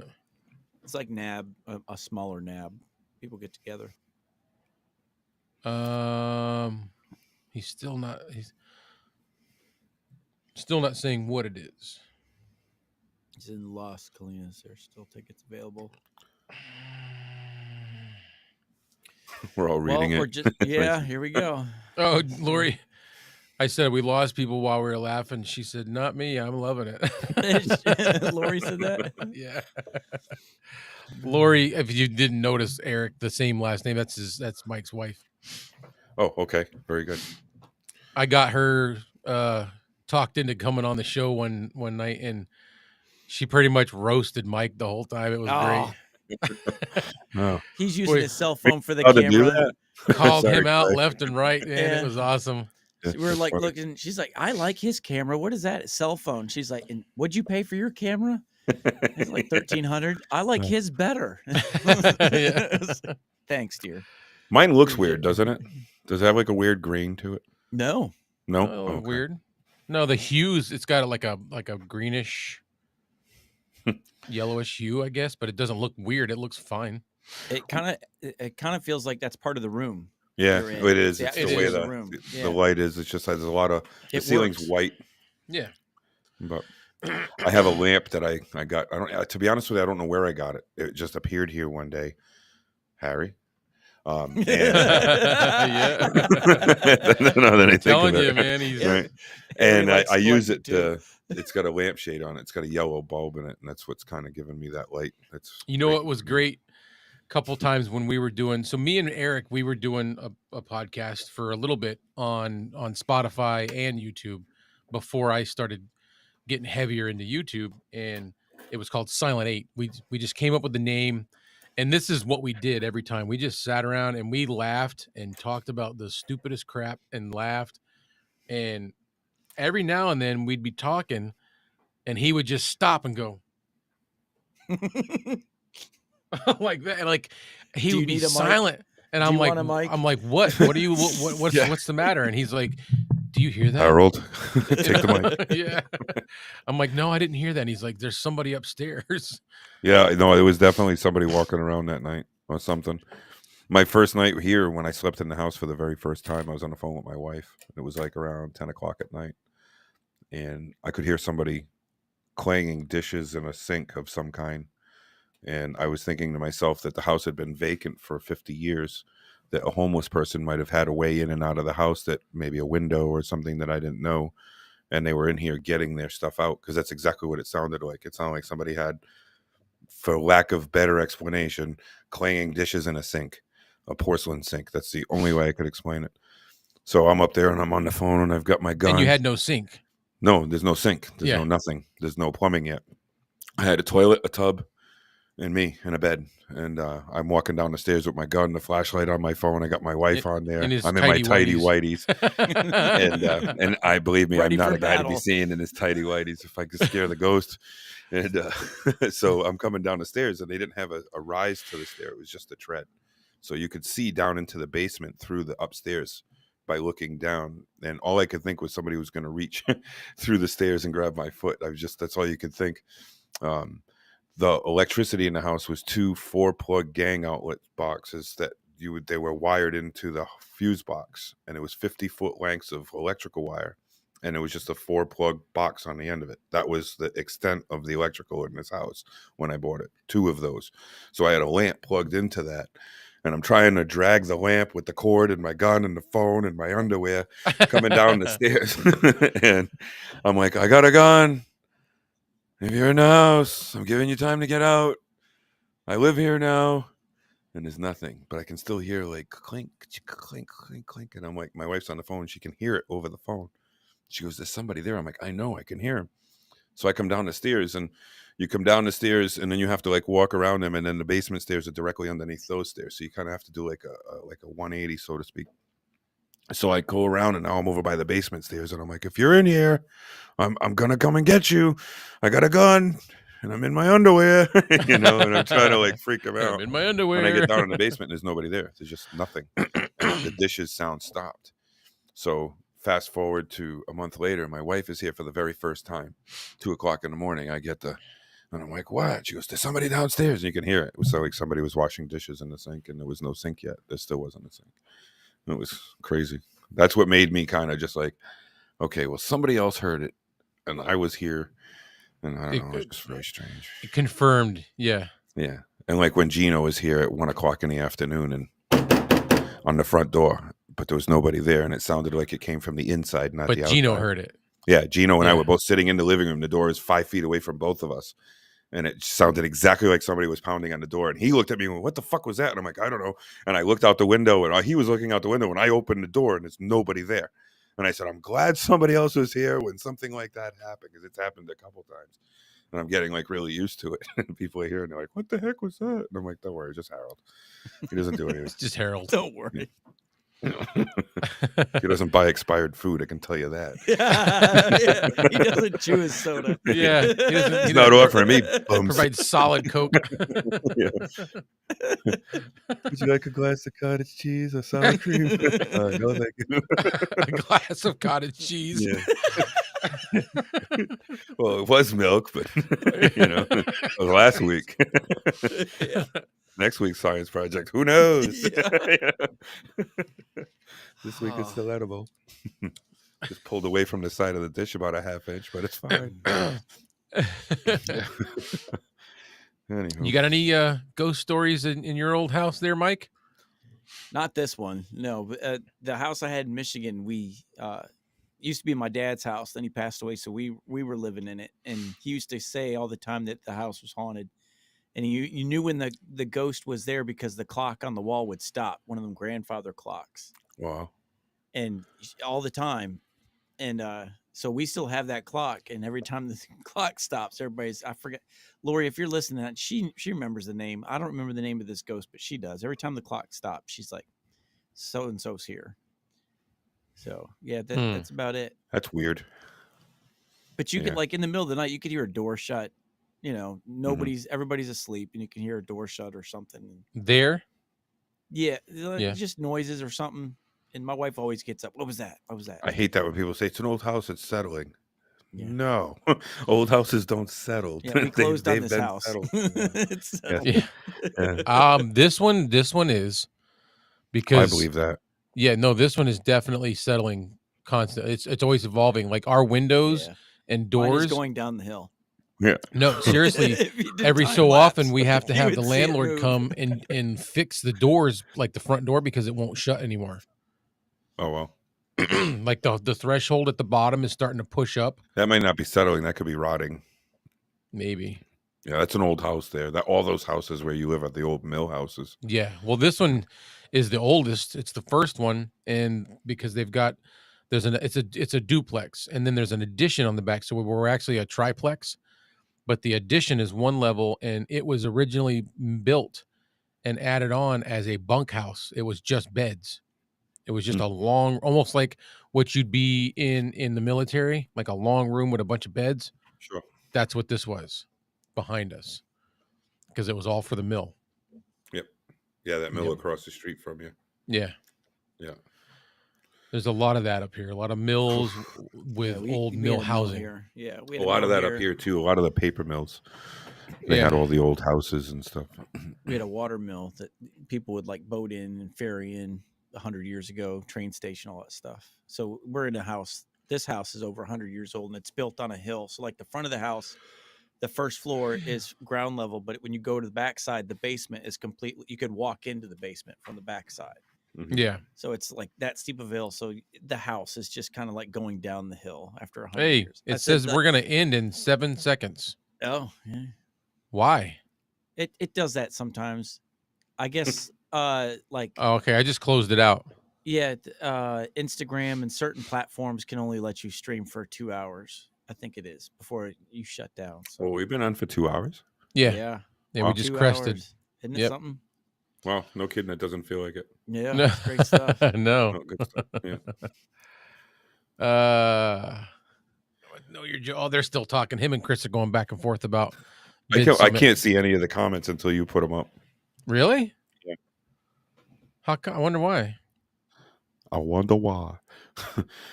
That you know when you hear something and it brings back a memory. Oh yeah, I constant. wonder why. There was an episode of Cops, and there was this crackhead that was standing on the corner, and it was a high-speed pursuit going by, and the car goes out of control and hits the guy, the crackhead, and he goes like flying through the air. You see him do like this summit. It's like, it's not funny, but it's hilarious, right? And he hits the ground and he slides a little bit, and he gets up, and they bring him into the ambulance, and he doesn't want to go in the ambulance. Like they picked him up, and he keeps putting his foot up, and he goes, "I don't want to go in no ambulance," and he goes, "We're just gonna check you out." So he goes, they put him on the gurney, and the camera's got like right in his face, and his hat's on crooked, his eyes are bugging, and his white lips and stuff, and he's like, and they go, "Wow, you've got 2 pairs of pants on. Why do you have 2 pairs of pants on?" And he looks right at the camera and goes, "I wonder why I got 2 pairs of pants on." And it was just like when you said, "I wonder why." It's like, that's what, You thought of that. I wonder why. And they faded out on that as he was saying. I wonder It was so why. ridiculous. It looked That fake, was but much must-watch TV growing up. Saturday nights at 8 on Oh, God, Fox yeah. or something, man. We all had Oh, to yeah. watch it. It was funny. I worked with a guy, Shaggy was his nickname, and we were working on this construction crew. Shaggy. And yeah, and these guys were bottom of the barrel guys. There was one van, none of them had a license, and except for one, and like 6 of Was these it guys a were mystery pilots. van? No, it was definitely not a mystery Sorry, van. This was a, Shaggy. yeah, no. Like, way to go, Like, Scoob. Mystery machine.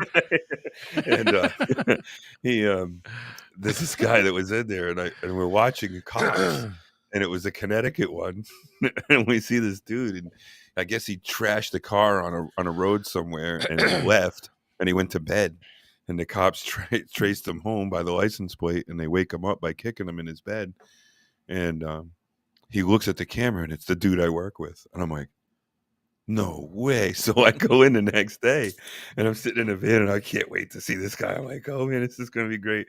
And he gets in the van, and I look at him and say, oh, seen you on TV last night. And he just looks at me, he goes, what? And it was an older episode. And I said, yeah, did you maybe crash a car and leave the scene and go into bed, and the cops woke you up, and they said they were gonna blur my face out. He didn't even deny it. He just said, He didn't deny it. He didn't even deny it. They said they were going to sign blur my it? face I out. finally met somebody on Cops. Did you make anybody sign anything? No. Well, that's why they didn't blur it out. You got duped. You want to be on TV? Fine, I'll be on TV. Oh, damn it. Next day, it's like, what happened? Oh, but we got a video for you. They were supposed to blur my face. Yeah, that's exactly what he said. They were supposed to blur my face out. He didn't deny it. Nothing. I was laughing my ass off. Oh, my God. I never thought in my life I would actually know somebody that I would recognize from Cops. Like, that's like the one thing you don't want to. Hey, I seen you on TV. You're like Oprah, or seen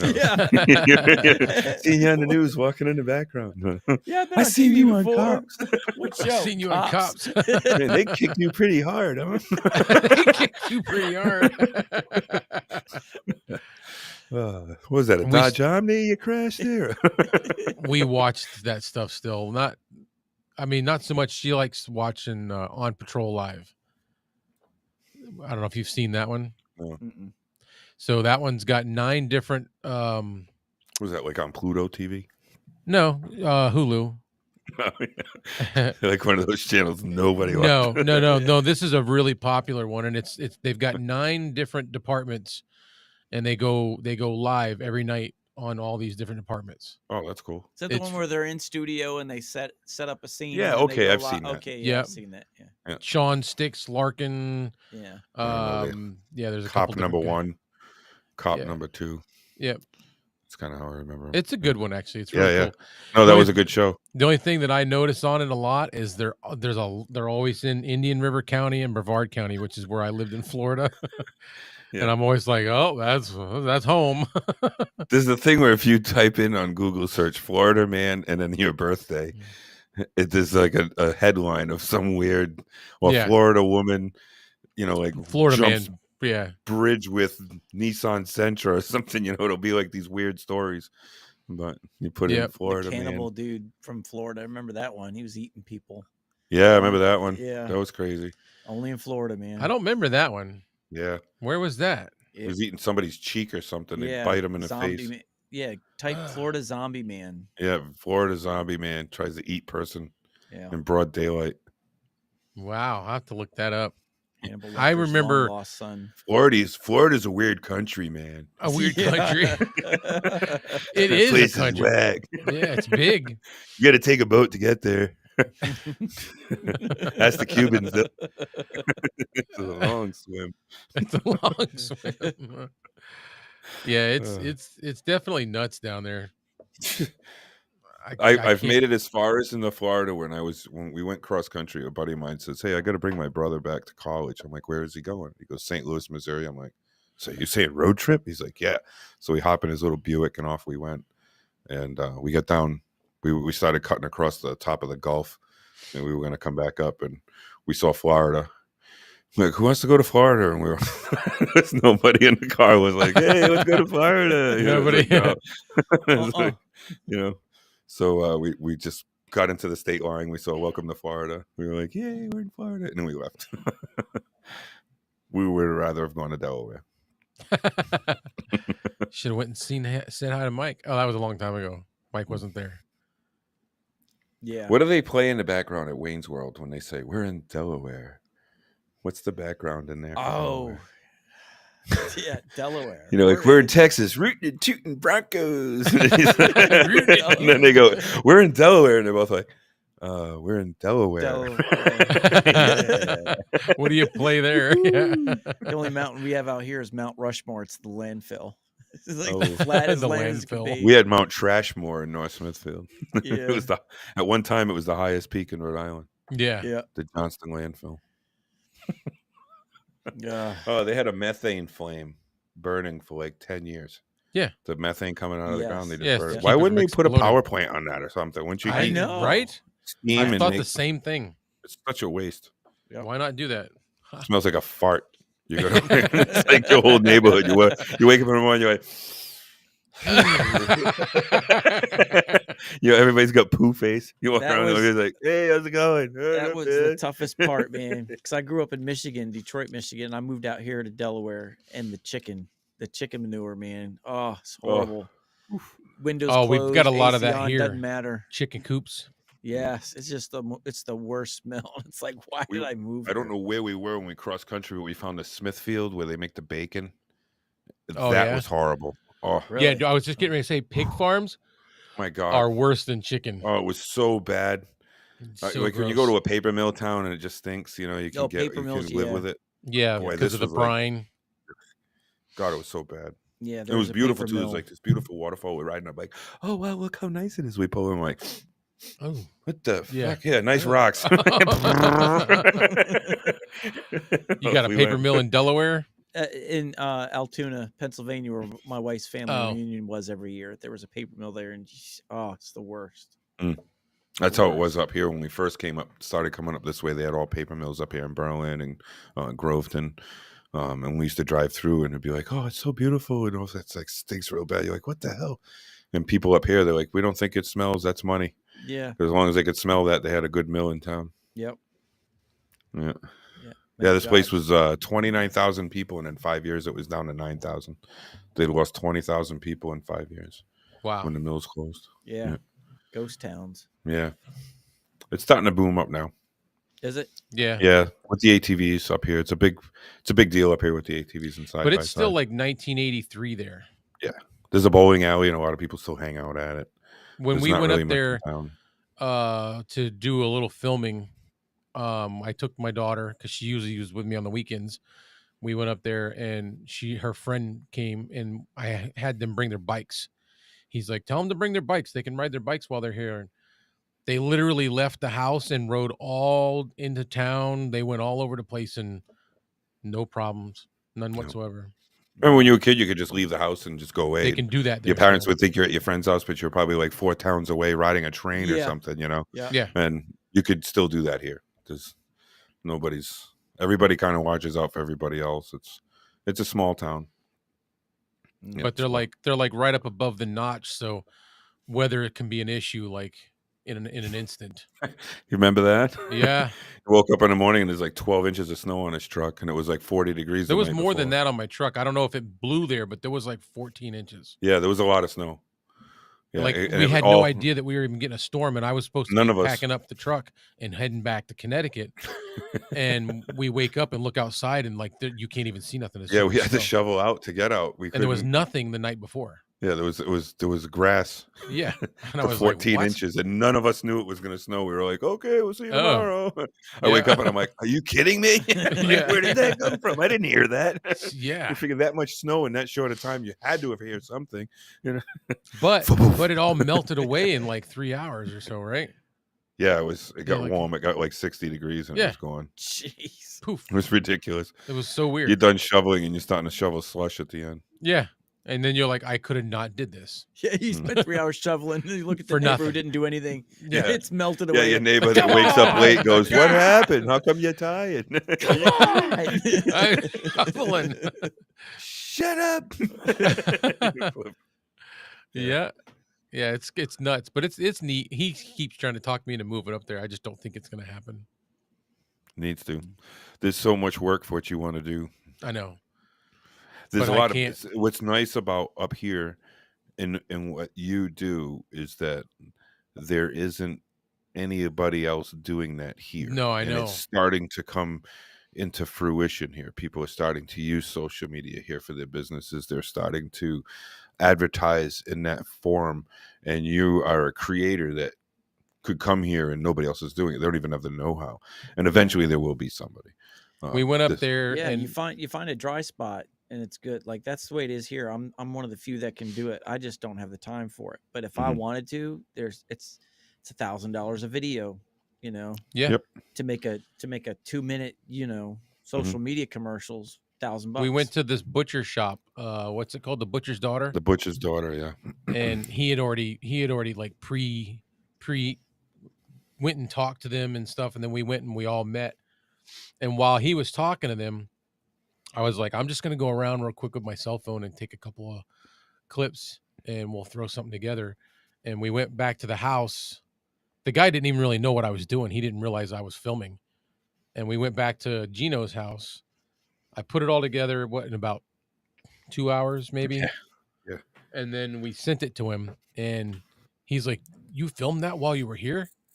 And we're like, "Yeah." And he's like, "This is great." Like, Yeah, his wife didn't want him to film because their cupboards, like they have a butcher shop and they'll make like homemade sandwiches and they've got so they have salads. cold cases with like meats and stuff. Right, and they had empty spots. And she was afraid that if he filmed that, it was going to look like they didn't have any food available. So he was like, I'm just going to film it. It'll look cool the way I film it. And they're like, no, we don't really want you to do that. And she was kind of like adamant. She was almost getting a borderline angry that he was filming. And then when we showed them the finished product, just saying, this is the style of what we're going to do. So get your store ready. But this is the filming that we'll be doing. These are the way that he'll be. And they're looking at it going, oh my God, like this looks so good.